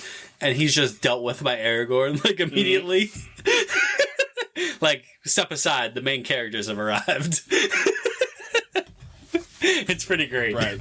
But Frodo is the main character of this story, so back at the ranch, as you like to say, so Frodo is... He got out of... in one of the funniest scenes of this movie, because orcs are just idiots, they find his shirt and they're like, well, I want the shirt. Well, I want... It turns from 2 of the orcs going, I want the shirt, to like 200 of them killing themselves over this dang shirt. However, the first orc that took the shirt originally, built different. There's like 7 different instances where that guy should have gotten taken down, and he is just not having it. He drop kicked somebody at some point. Oh my god, I'm like... It's insane. I'm like, this guy, man... Good on him. Yep. So Sam gets Frodo back. He's like, all right, Mr. Frodo, we gotta get there. We don't got a lot of time left. Frodo's like, well, it's over because I don't have the ring. And Sam's like, ooh, look, I got it. Frodo's like, ugh. Give it back. I want it. And Sam's like, all right, you can have it. It's fine. And then, well, how are we gonna get? Well, so now we're in the 4th act of this movie, because this movie is built into 4 acts.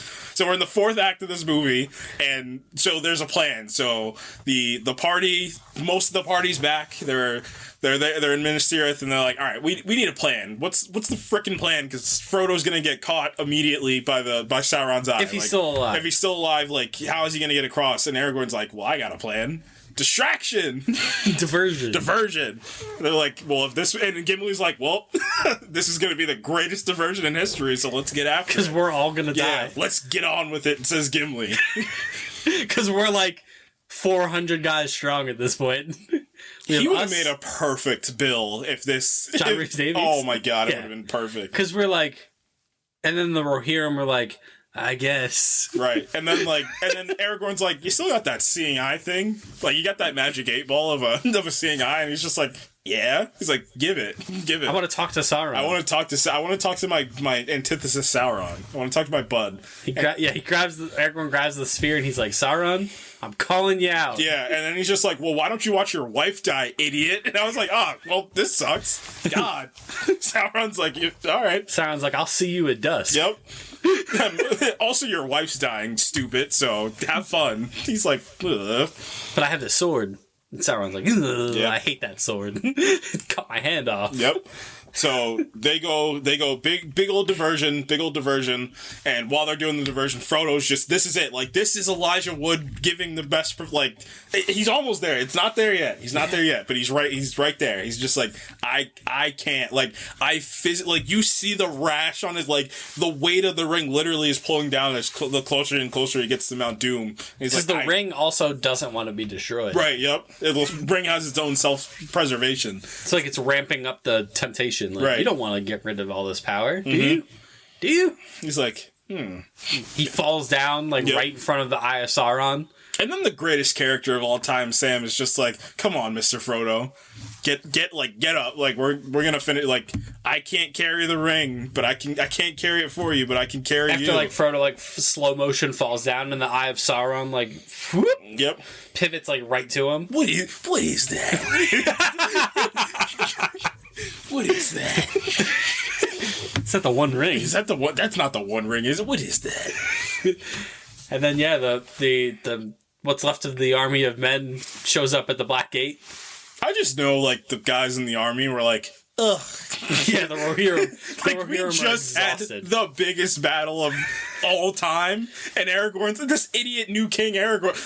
Denethor never would have done this to us. He's got his new king armor.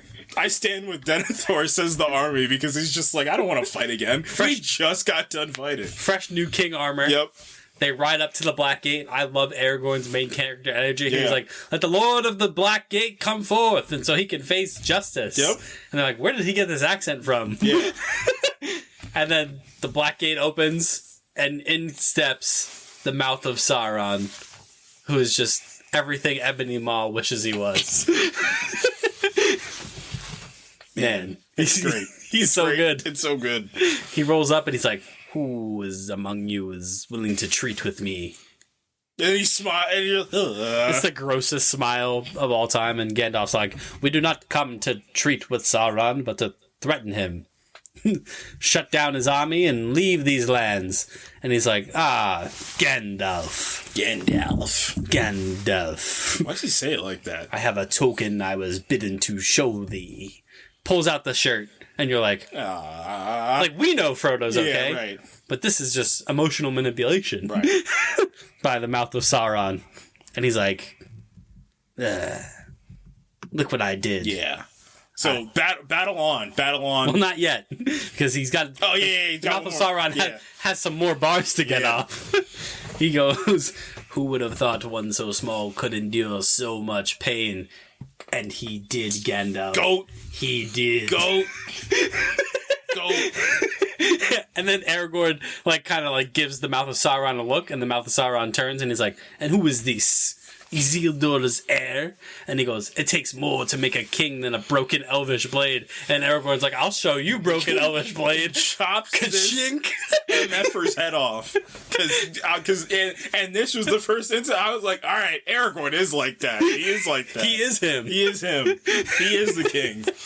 And Gimli's like, I guess that concludes the negotiation. Oh, it's the greatest it's the greatest line. Then the Black Gate fully opens, and the Sauron's armies in there are like, we gotta go, man. But before, Aragorn's got to give his king speech. It's... Who hasn't seen this? Right, yeah. This is like what I assume some coaches of teams would play for their players before a game. They definitely play it like when there's 2 minutes left in the fourth quarter of a basketball game and there's a timeout. Mm-hmm. They put this speech up there. Yeah, they're not drawing up plays. No, they put this speech up there. I see in your eyes the same fear that would take the heart of me. I said, where did this accent come from? From the last two and like 3 quarters, but like, where did this come from? And they're like, all right, I guess. We're in. Another fight. Yeah. Whatever, Aragorn. Let's do this.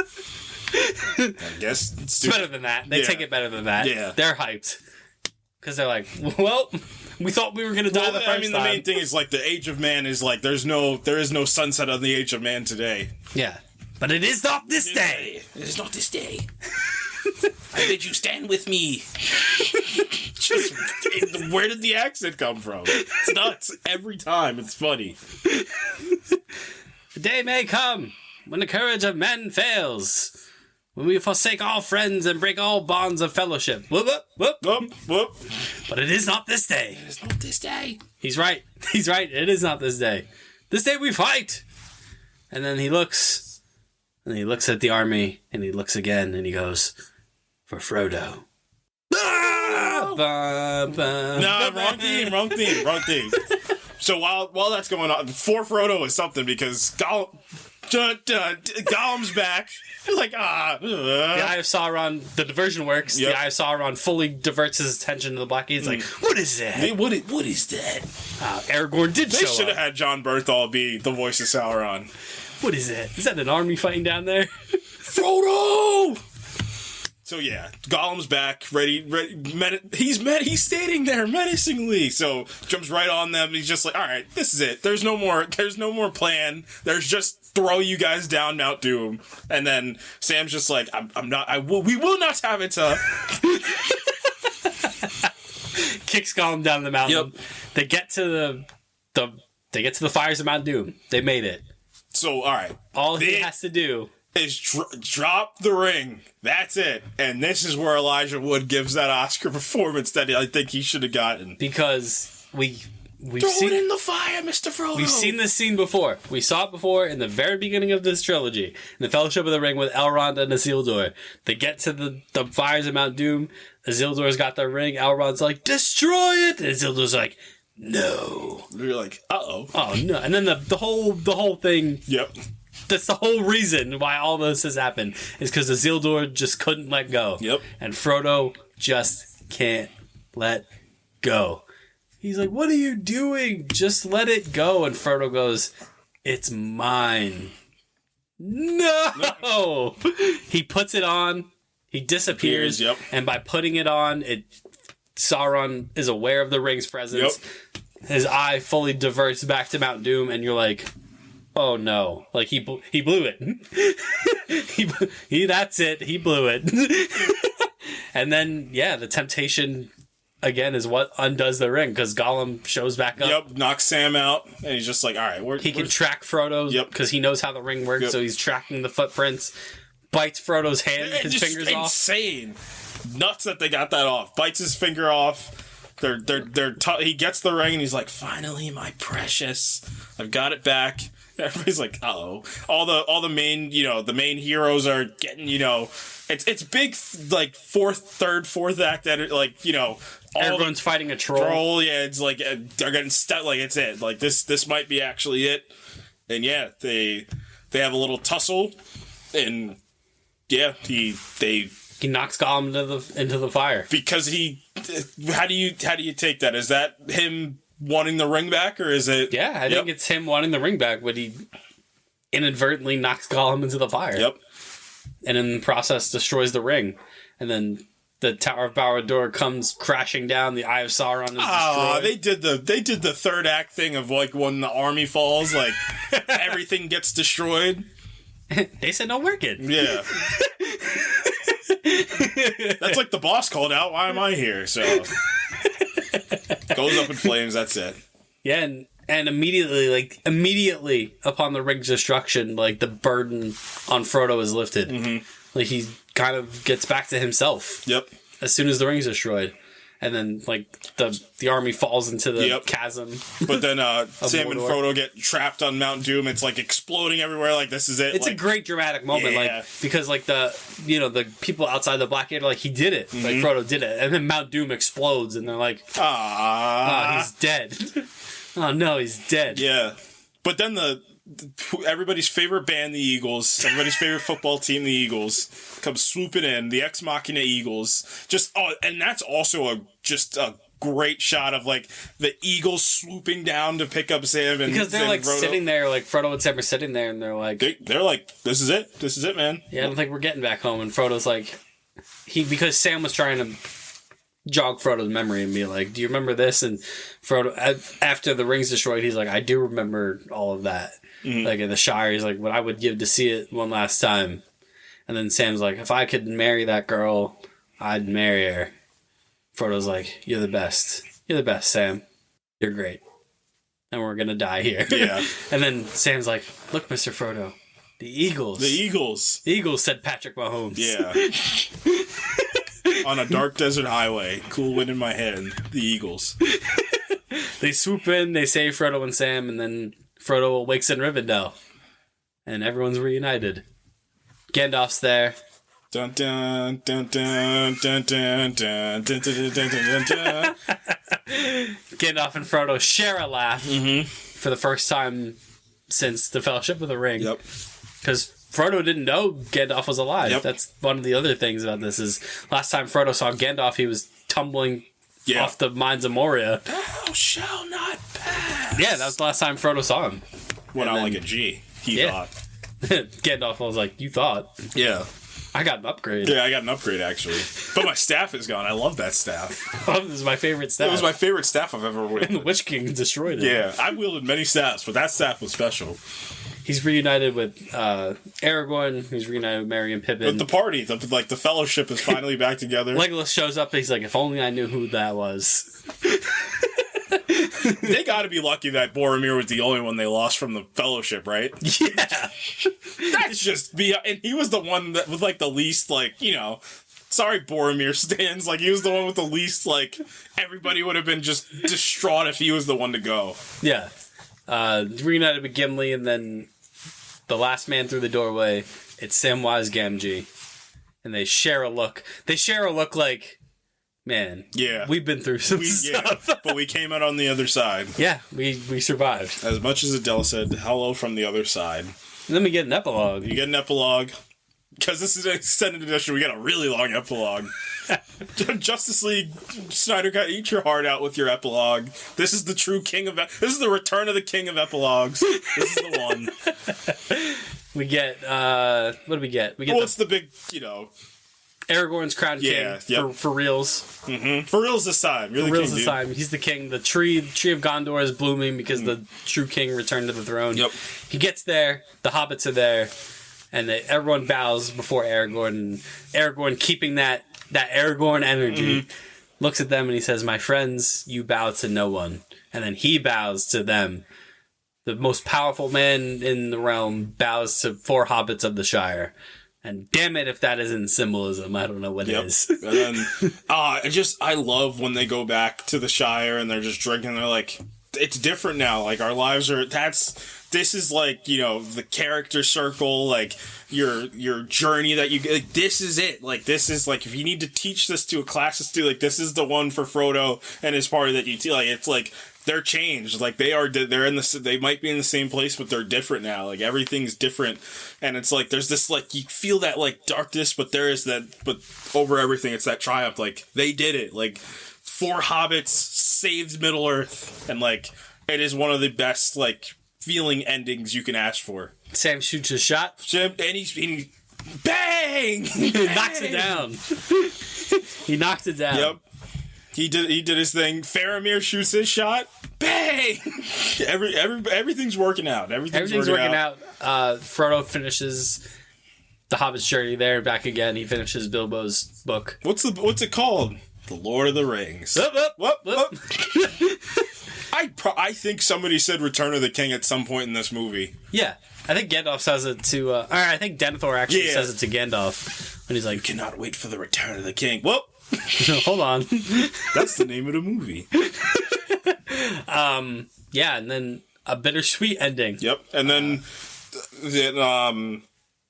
Bilbo's just like, well, I'm going to Kansas? Where are they going? They go to They're going to Miami. I forget the place. It's like elven heaven. Right. Basically. Like the elves leave Middle Earth never to return, and a select few get the VIP pass. Mm-hmm. So Bilbo has been invited on this. Gandalf, having fulfilled his mission, gets to go, and then the big surprise is Frodo's also going. I love Elijah Wood with the burning passion and what he was. Just every scene he's in pulls emotion, just without fail. Because like Sam and Merry and Pip are like, wait, what? Yeah, like why are you? We did it. Like, we were not supposed to come back with that from this, and you did. Like, why would you go? He's like, I need peace. Like, I think that's how it plays for me. Like, I need peace. Like, I need it. Like, I need to be away from all this. Like, I need solace. Like, that's the only thing because Frodo's kind of jarred by Bilbo when they're on the way, and Bilbo's like, do you still have that ring? Yep. And Frodo's like, no, I lost it. Bilbo, knowing nothing of what happened, like, yeah. Bilbo's like, it's a shame. I would have loved to have held it one more time, because that temptation is, even in Bilbo after all these years, is still there for the One Ring. And Frodo kind of is jarred by that and doesn't want that for himself. Yep. That's the Lord of the Rings, Return of the King. Love it. This is so good. This is cinema. This is truly cinema, or whatever Luigi said in the Mario movie. That is cinema. Do some categories. I'd like to call these awards for a movie like this. Yeah. All right. What do we? I had to switch some things out. So I guess we can go bottom to top. We can go. What's the best bit?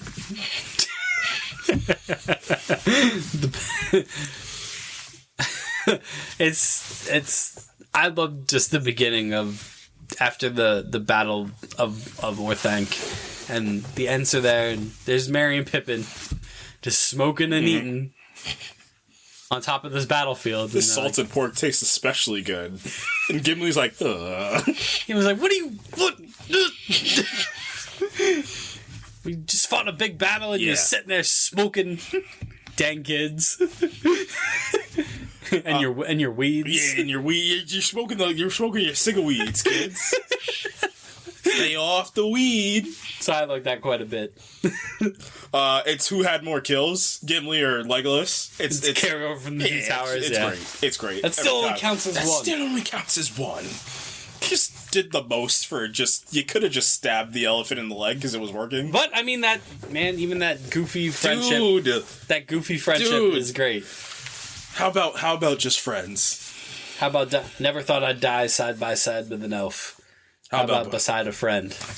Oh, what are you doing? Orlando Bloom, your one acting moment in this entire trilogy. You landed it. Good job. What is the most heroic moment in this movie?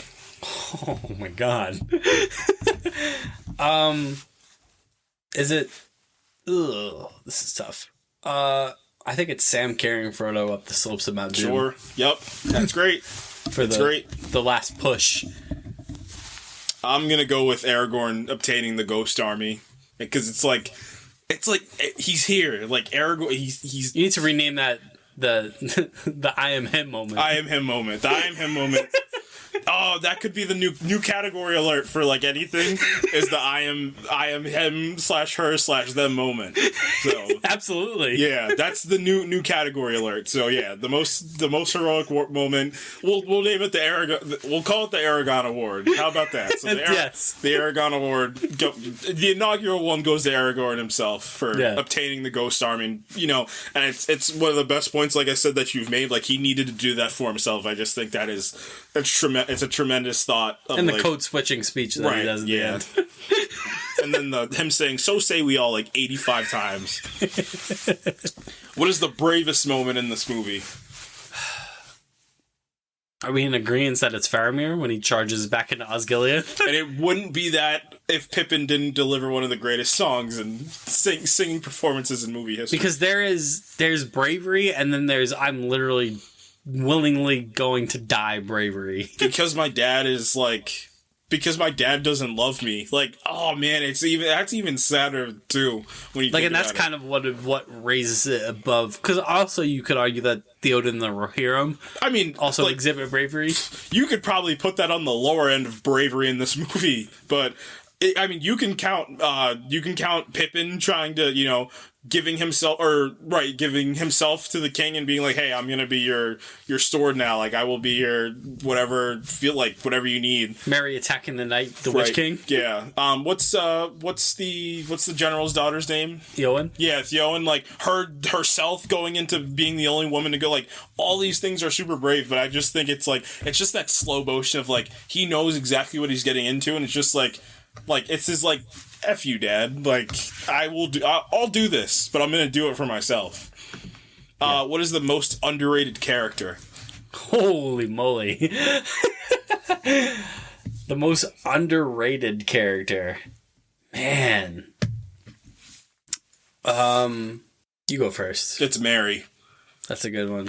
It's Mary because it's just like, I don't care if I'm a hobbit. I don't care what. Like I will. I'm going to fight. Like no matter what. Like I love that. I think it's just like again. It's. I thought a lot about this movie. Like this movie is kind of simple. Like this. Like some of the Top Gun is the one we go like. It's not an overcomplicated movie. Like, but all the beats you need to hit are hit out of the park. So like Mary's a good example of that. Like. He just is very, like, in terms of, like, an underrated, like, performance, a character, like, what you give to this, like, I think Mary hits all those beats. I think I'm going to go to the other side of the coin and say Pippin. Pippin, yep. I had a feeling you were going to do that, yeah. Again, it's where he started to where he ended, like, Pippin is that kind of, like, why is he here? Right. Even more so than Mary, because Mary at least had kind of, like, a competence and, like, a relative intelligence to him, where, like, Pippin was kind of, like, the fool of the group. Pippin got Sauron their location out of the gate. So it's just like... He also, like I mentioned in the Fellowship of the Ring, is the genesis of the Battle of the Mines of Moria. Like, he starts that whole thing on accident. Right. Fool of a took. And he becomes something greater. Like, he finds his purpose. Like, this movie is all about characters finding their purpose. Yep. And Pippin finds his through his kind of... He didn't realize his friendship with Gandalf was going to manifest, but... It's almost like he felt like he needed to attach himself to Gandalf because he felt like if anyone's going to bring out the best what I have in me, it's going to be Gandalf. Like, and so he attaches himself to Gandalf, you know, asks him questions, like, you know, tries to kind of like pick Gandalf's brain. Like you said, like no one really does that. Like no one really asks Gandalf for his opinions. But Pippin does. Like he's like, what's going to happen like when we die? Like this is the end. And Gandalf, well, we'll talk about it. Yeah. So what's the best battle? Oh man, I think it's just the Battle of Minas Tirith, like the proper, like from when the Rohirrim show up. Agreed. Up until the Ghost Army returns and raises the orcs to the ground. It's nothing. I mean, if you look at just movie history, it's up there. It is. It's in a James Cameron battle with itself. Like it's like that, and it's the Battle of Helm's Deep from Two Towers. Right. Yep. Yep. It's everything. It's everything that you would want. Like, I'm like hard pressed to think of other ones that could stand up to that. It's the length of that battle. It's how encompassing of the entire movie that battle is. Because sometimes movies will be like, all right, this is the battle because it needs to be the battle. Like, no. This is the battle because this is where it ends. Like, this is... And then they said, you know what? We're doing it again. What's the best set? Oh, man. The best set. I really like the Minas Tirith courtyard. Yeah, it's... Yep, I just like the design of that city in general. Yeah. It's so cool. I love how it's like stacked upon it's like a layered cake. Right. It's like a wedding cake. But I love the courtyard, especially with the long cliff that Denethor throws himself off of. Yeah. With the big courtyard, with the withering tree, with the big doors. Yep.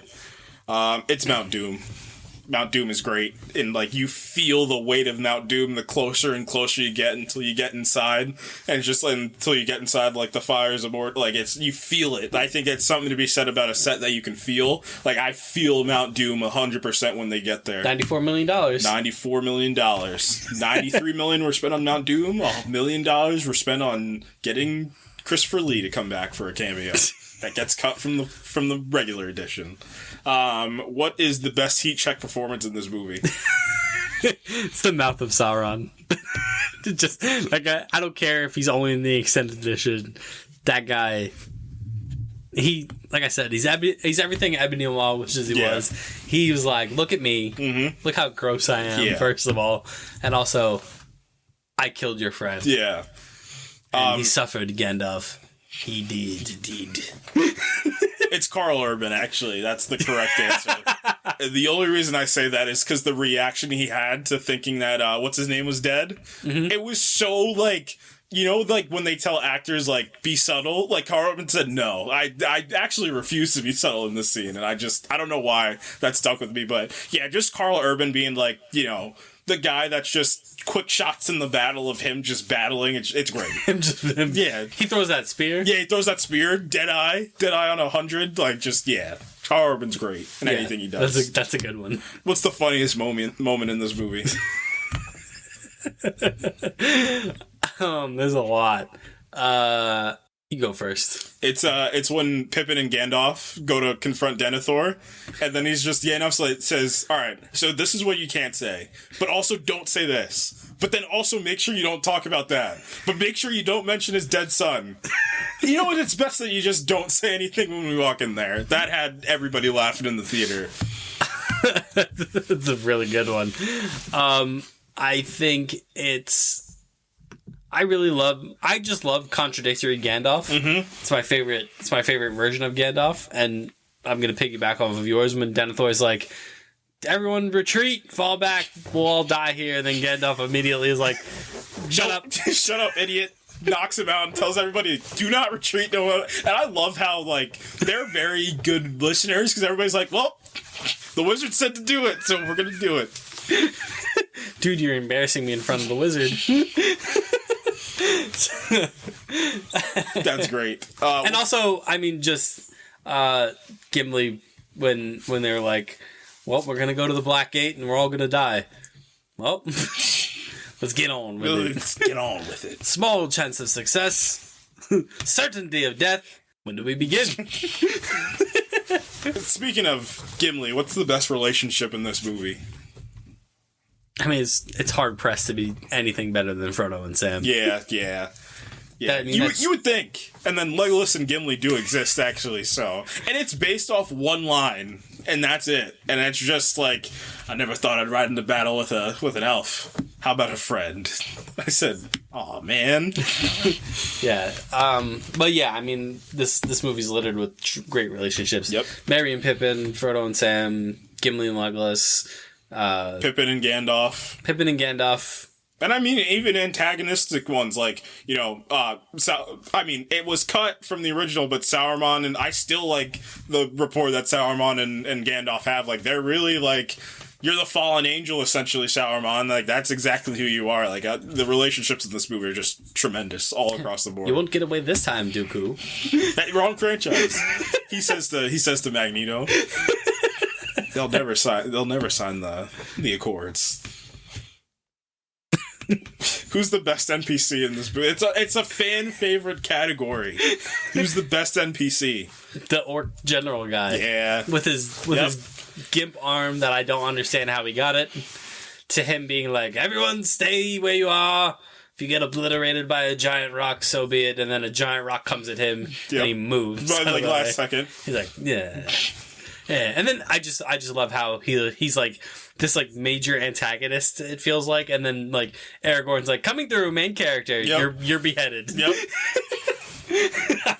Also, shout out to, I guess I could just call him the shiny shirt orc. Yep.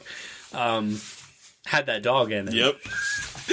Just destroyed everything they had for that shirt. It was crazy. Mine. It's mine. I found it. I will plunge this blade through you. It's Legolas is the best NPC in this movie. Because Legolas is just around. And it's great. It's great. He's just around. He says random stuff. Like, all the best attributes of an NPC, Legolas doubles down on it. And I won't. I have spoken.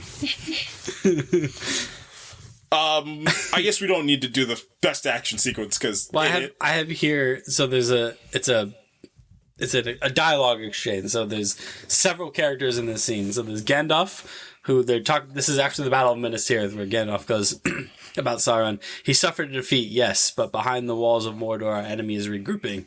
And Gimli says, "Let him stay there, let him rot. Why should we care?" And Gandalf goes, "Because 10,000 orcs now stand between Frodo and Mount Doom. I've sent him to his death." And Aragorn goes, "No, there is still hope for Frodo. He needs time." So they're all doing the plan. Like, Aragorn's talking, we draw out Sauron's armies. Karl Urban's there. He's like, we can't achieve victory. And Aragorn's like, we can do this for Frodo. And Legolas chimes in, a diversion. And that's his only line. Yeah. It's pretty good. Because he's an NPC in this movie. Pretty good. Yeah, like I said, the best action scene, it's the Battle of Minas Tirith. That's just, it's hard to beat that. So, what's the best musical moment? It's anytime the Shire concerning hobbits plays. And I knew you would pick that too. It's so good. That song tugs at your heartstrings. Oh, and it's just like how they've changed from the beginning to, like, the music feels different by the end of Return of the King than the beginning of like, it of always the swells up whenever Sam says like something touching. Oh my god. Like, this is everything. And I'm like, I also miss the Shire, even though I've never been there. Yeah. I love when the reforging of the sword. Yes. It's so, because it's like, you know, that plot point where like the MacGuffin to save everybody is coming back, and you're like, oh, it's happening. Like, it's so like, it's like this feeling of like, stand up, let's go, like this, let's go feeling. Like, and it's the moment that like Elrond buys it finally. Yep. Which is like what you've been waiting for since like the whole trilogy started. Like, again, it goes back to our point, like Aragorn, like he's getting everything he needs to be the proper king. Like, because Elrond was there. Yep. Elrond was there. Like he watched Isildur fail to destroy the ring. So like, if anybody had reason to not have any hope in anybody, it'd be Elrond because he was there. And then him reforging Andoril is like him buying back in, basically. Which is, that's a really great moment. Yeah, but the musical swell, like, I mean, what can we not say about Howard Shore? That score is just... crushed it. One of the best you can ask for, especially in a third act movie, so... Wrote music for the entire film. Yeah. Like, nothing repeats. Like, No. And that's something I felt, too. It's just, like, everything felt fresh this whole time. Yeah. What is your favorite line from this movie? That's a tough ask. It's... He did Gandalf. He did... No, it's not that. It's Aragorn at the end to the Four Hobbits. My friends, you bow before no one. Like I said, that's such a symbolic kind of, that's symbolism for the whole journey. Like that's what this fellowship was founded upon, was like we have this badass elven warrior prince, we have this heir to the mines of Moria, this dwarven stronghold, we have a powerful wizard, we have the freaking heir to the throne of Gondor, we have the kind of heir apparent, we have Boromir, and then we have these four unassuming hobbits, like, and this is who we're entrusting the future of Middle-earth to, and this is who we should be bowing to. And Aragorn, in his moment of ultimate regency, acknowledges that. Yep. That's great. I love when Pippin says, well, I didn't think it was going to end this way, and Gandalf says end. Like, it shows, we talk about arcs for characters, like, as old, like, I feel like with older characters, you don't think about arc too much because, like, you feel like they've already been through something before. Like, I just love this idea that, like, Gandalf's, like, I feel like Gandalf's already there. Like, all he's doing now is he died. He died. Like, he's already seen everything he's needed to see. He's just, like, like, there's no, like... And death is just another path. Like it's all about this idea of journey. Like like I said, like I love this idea of Odyssey. Like, we might die here, but that's just another path that we've taken, like from this mortal plane. Like it speaks so much volumes to what this story's about. So that's my favorite one. In the face of certain death, Gandalf's still like, there's something beautiful to look forward after this. And I mean, honorable mention, obviously, to I can't carry it for you, but I can carry you. It was so hard not to. I didn't want to pick that one because it's like a layup. It's too easy. This is like the Dark Knight all over again when we just couldn't pick Heath Ledger for everything because it's too easy. What's your favorite world building / lore moment? Man, I love the insertion of the Army of the Dead. I love this idea that's kind of, we've talked about it, it's Aragorn's calling card back to kind of assuming his mantle as the king. Like, it's his one tie, besides Andoril, it's his one tie to Isildur. Like, this curse that Isildur placed on this army for abandoning the realm of men in their time of need, and now it's all come full circle in the form of Aragorn making them fulfill their oath and releasing them. So that was so good. That's actually a really good one. I'm gonna go with the very beginning of this movie. I do think it's the inception of Gollum is probably, in like third movies, is probably one of the best like additions to the story, and like the addition to figure like the aha moment, like this is where Gollum came from. Like he was and I just like the juxtaposition from Smeagol to Frodo, like this man this hobbit was willing to carry this ring to Mount Doom, but like how easily one of him, like the other spectrum, like how easily it was to just take the ring and we'll kill anything in the path for the ring. And just like this idea of like what it truly will do if you keep that ring. Like, you're not one of these kings, you're not one of these powerful beings, you're like, it will destroy you. Like it will do every vile thing to you that imaginable. And that's the you know, the tragicness of Gollum. Yeah. So, and we're nearing the end. What's your favorite shot in this movie?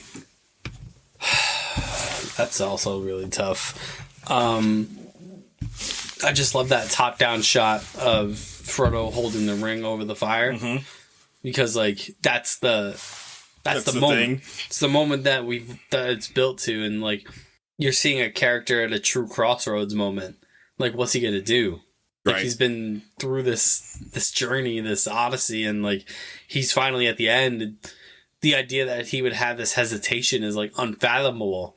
But he does, and like that hangover, like of him with his arm out with the ring in his hand, like it's like a moment that's like frozen in time, and it's so great. Yeah, it's incredible. That's a good one.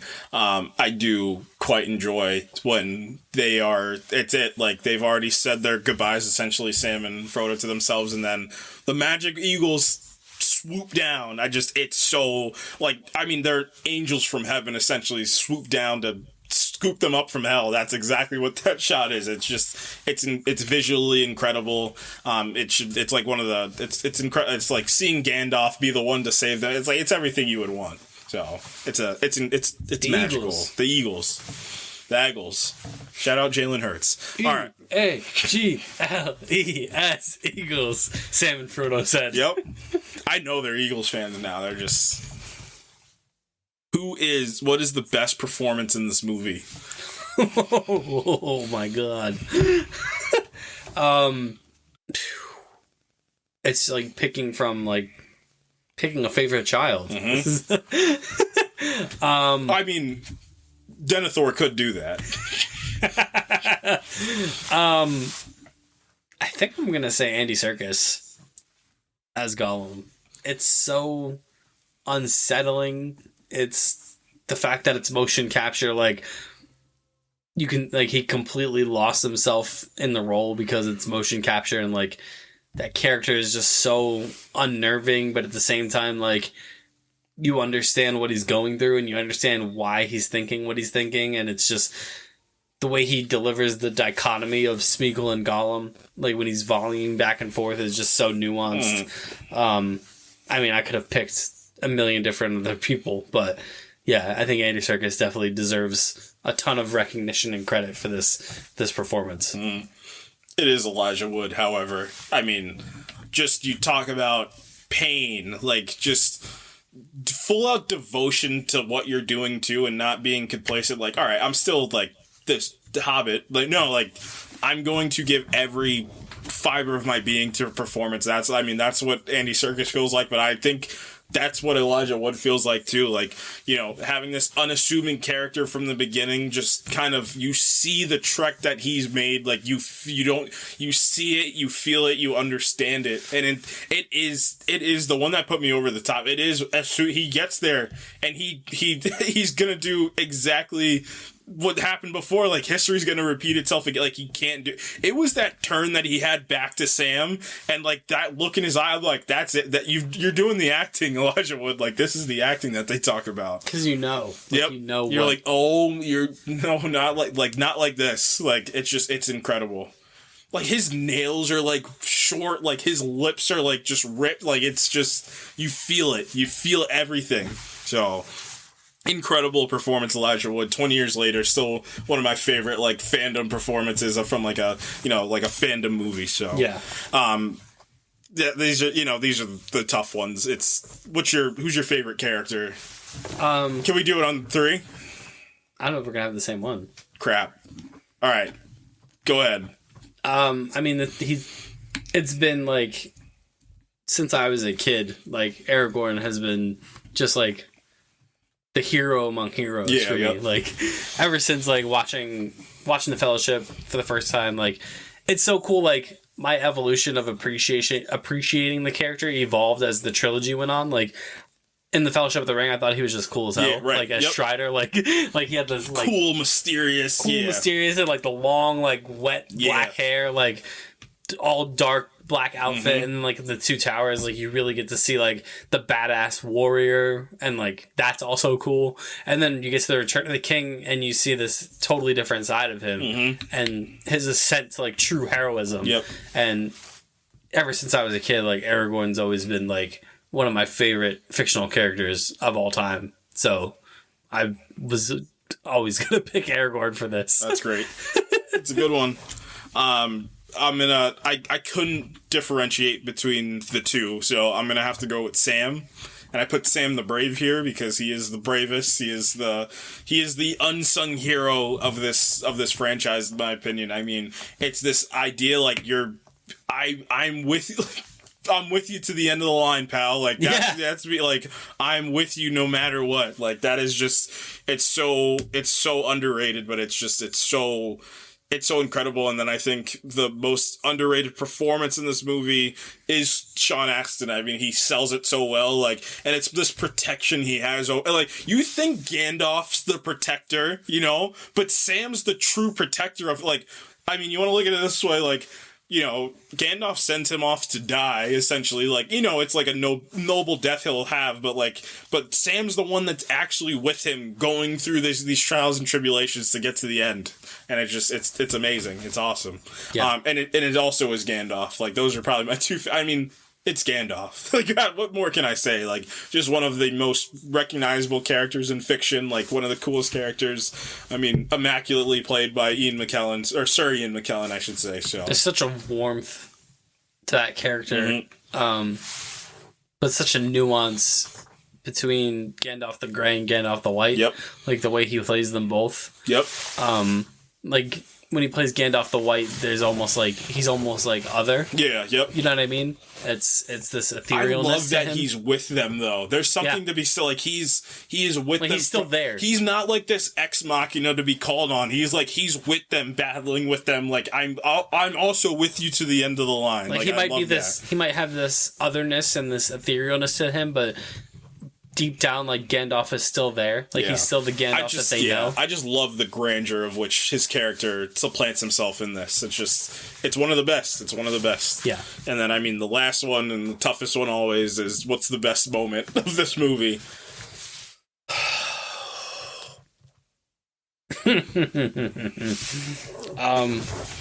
For Frodo.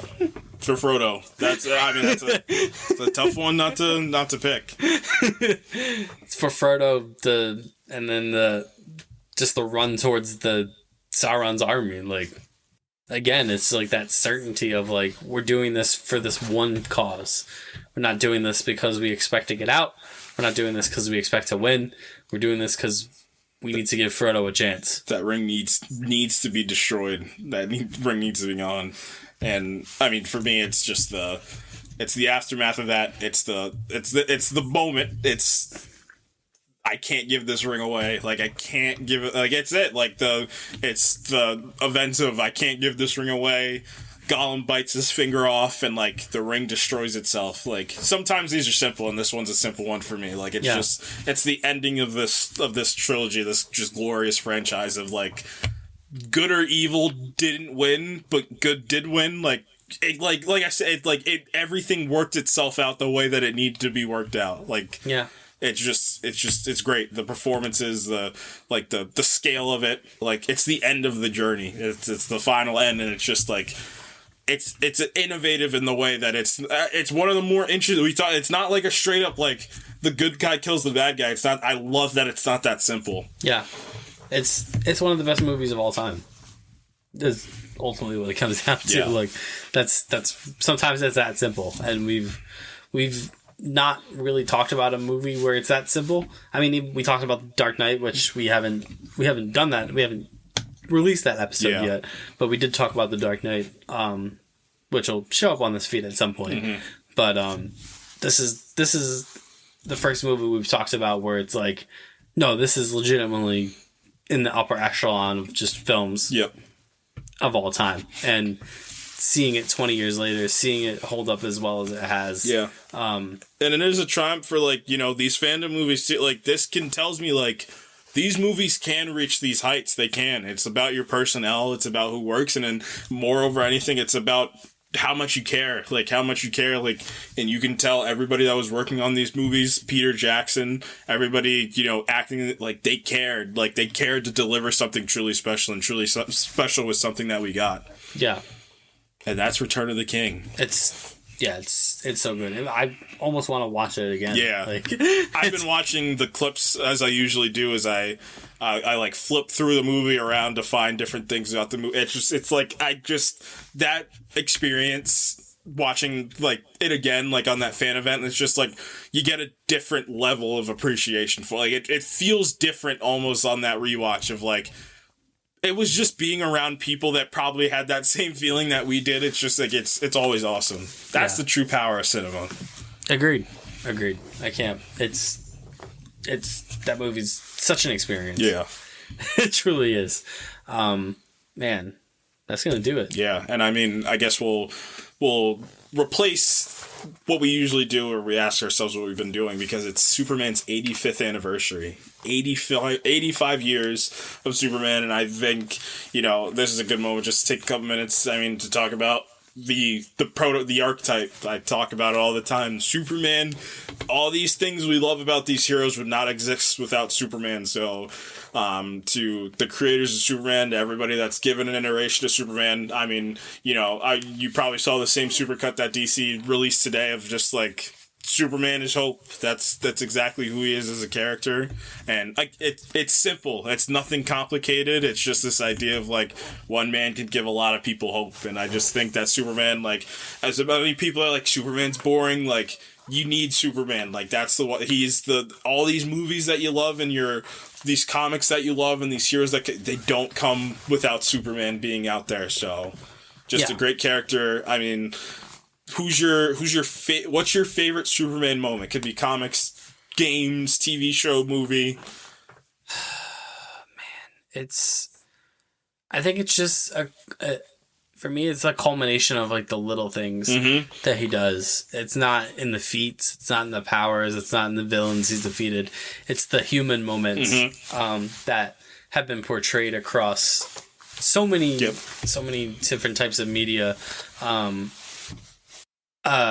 I just more recently, I think about the end of Injustice 2, when him and Bruce are talking kind of before their final big blow up, and Clark says to him, you know, do you remember, you know, when I told you Lois was pregnant?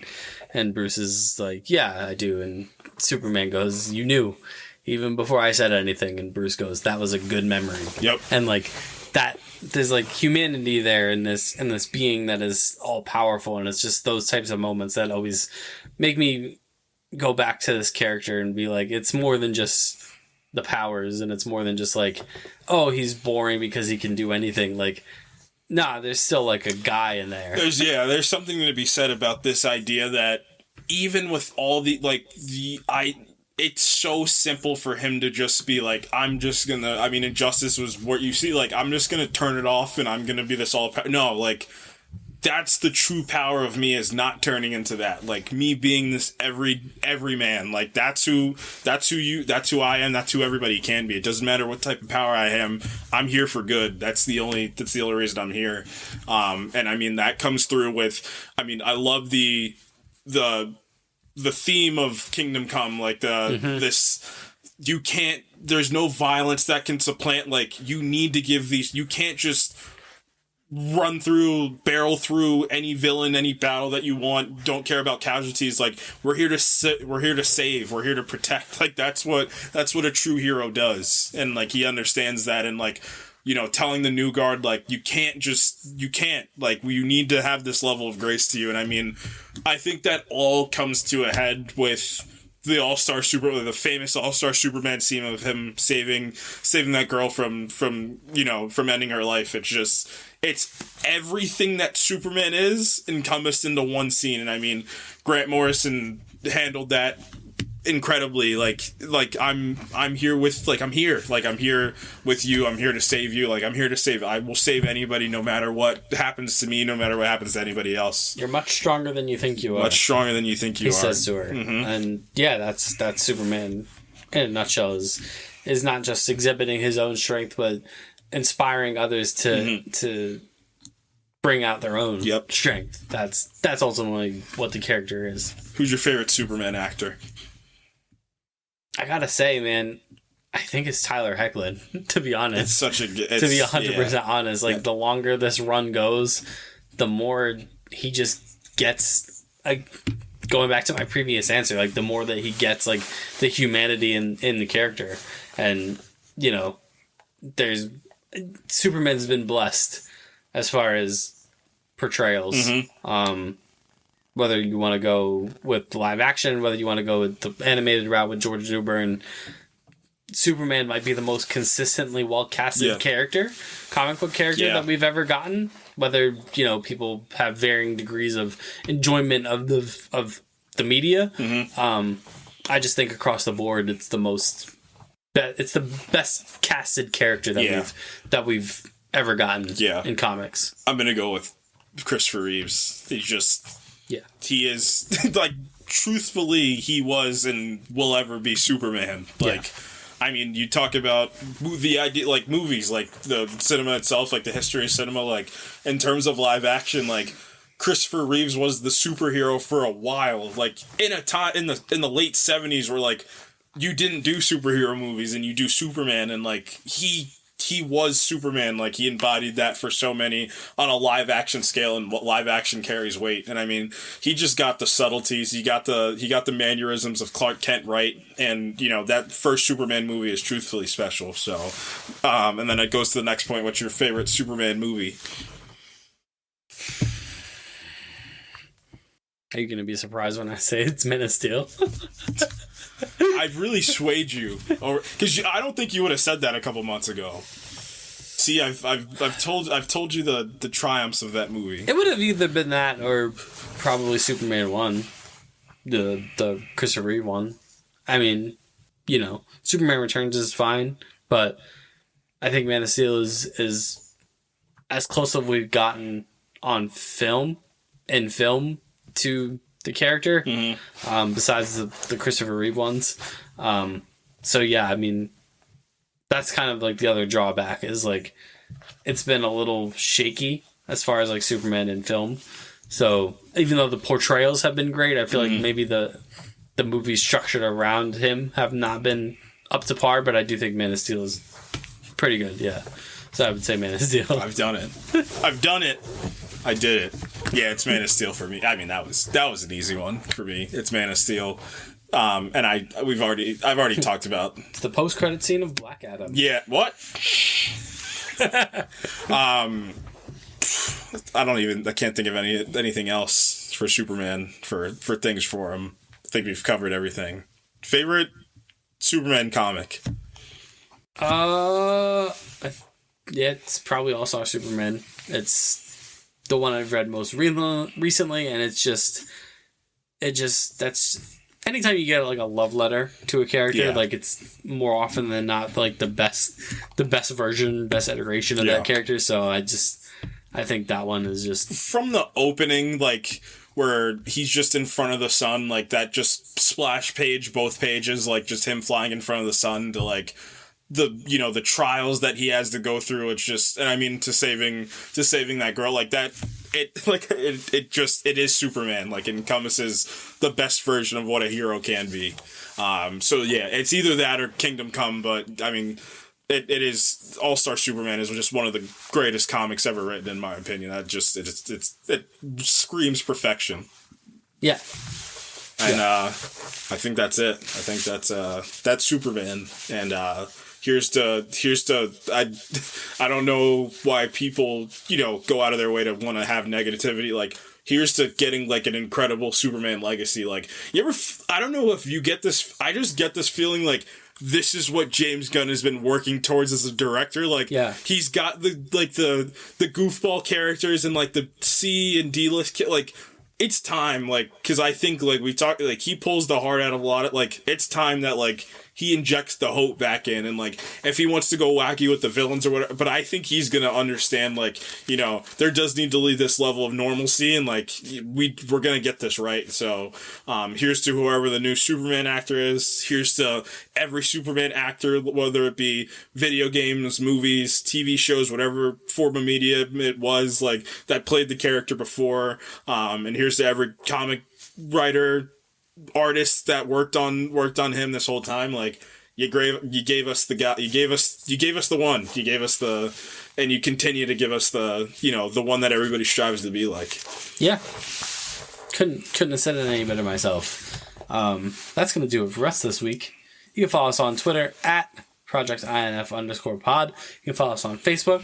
New episodes posted every Wednesday or Thursday on your favorite podcasting platform. Apple, Spotify, Google, Apple. Your grandma's radio. Amazon. Yep. The radio at the barbershop. Sure. That'd be great. We could grocery store.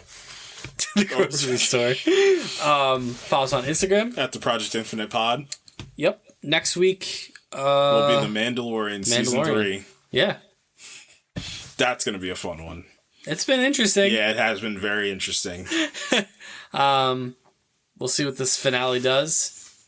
I think it would be hard pressed. I mean, it's hard to say that this is the quote unquote worst season, but of the 3, yeah. It's definitely it's not the best of the 3. Right. I mean, it's tough. You were the flagship Disney Plus show, and you delivered. Yeah, it's been good. Yeah, especially the last episode. Yeah.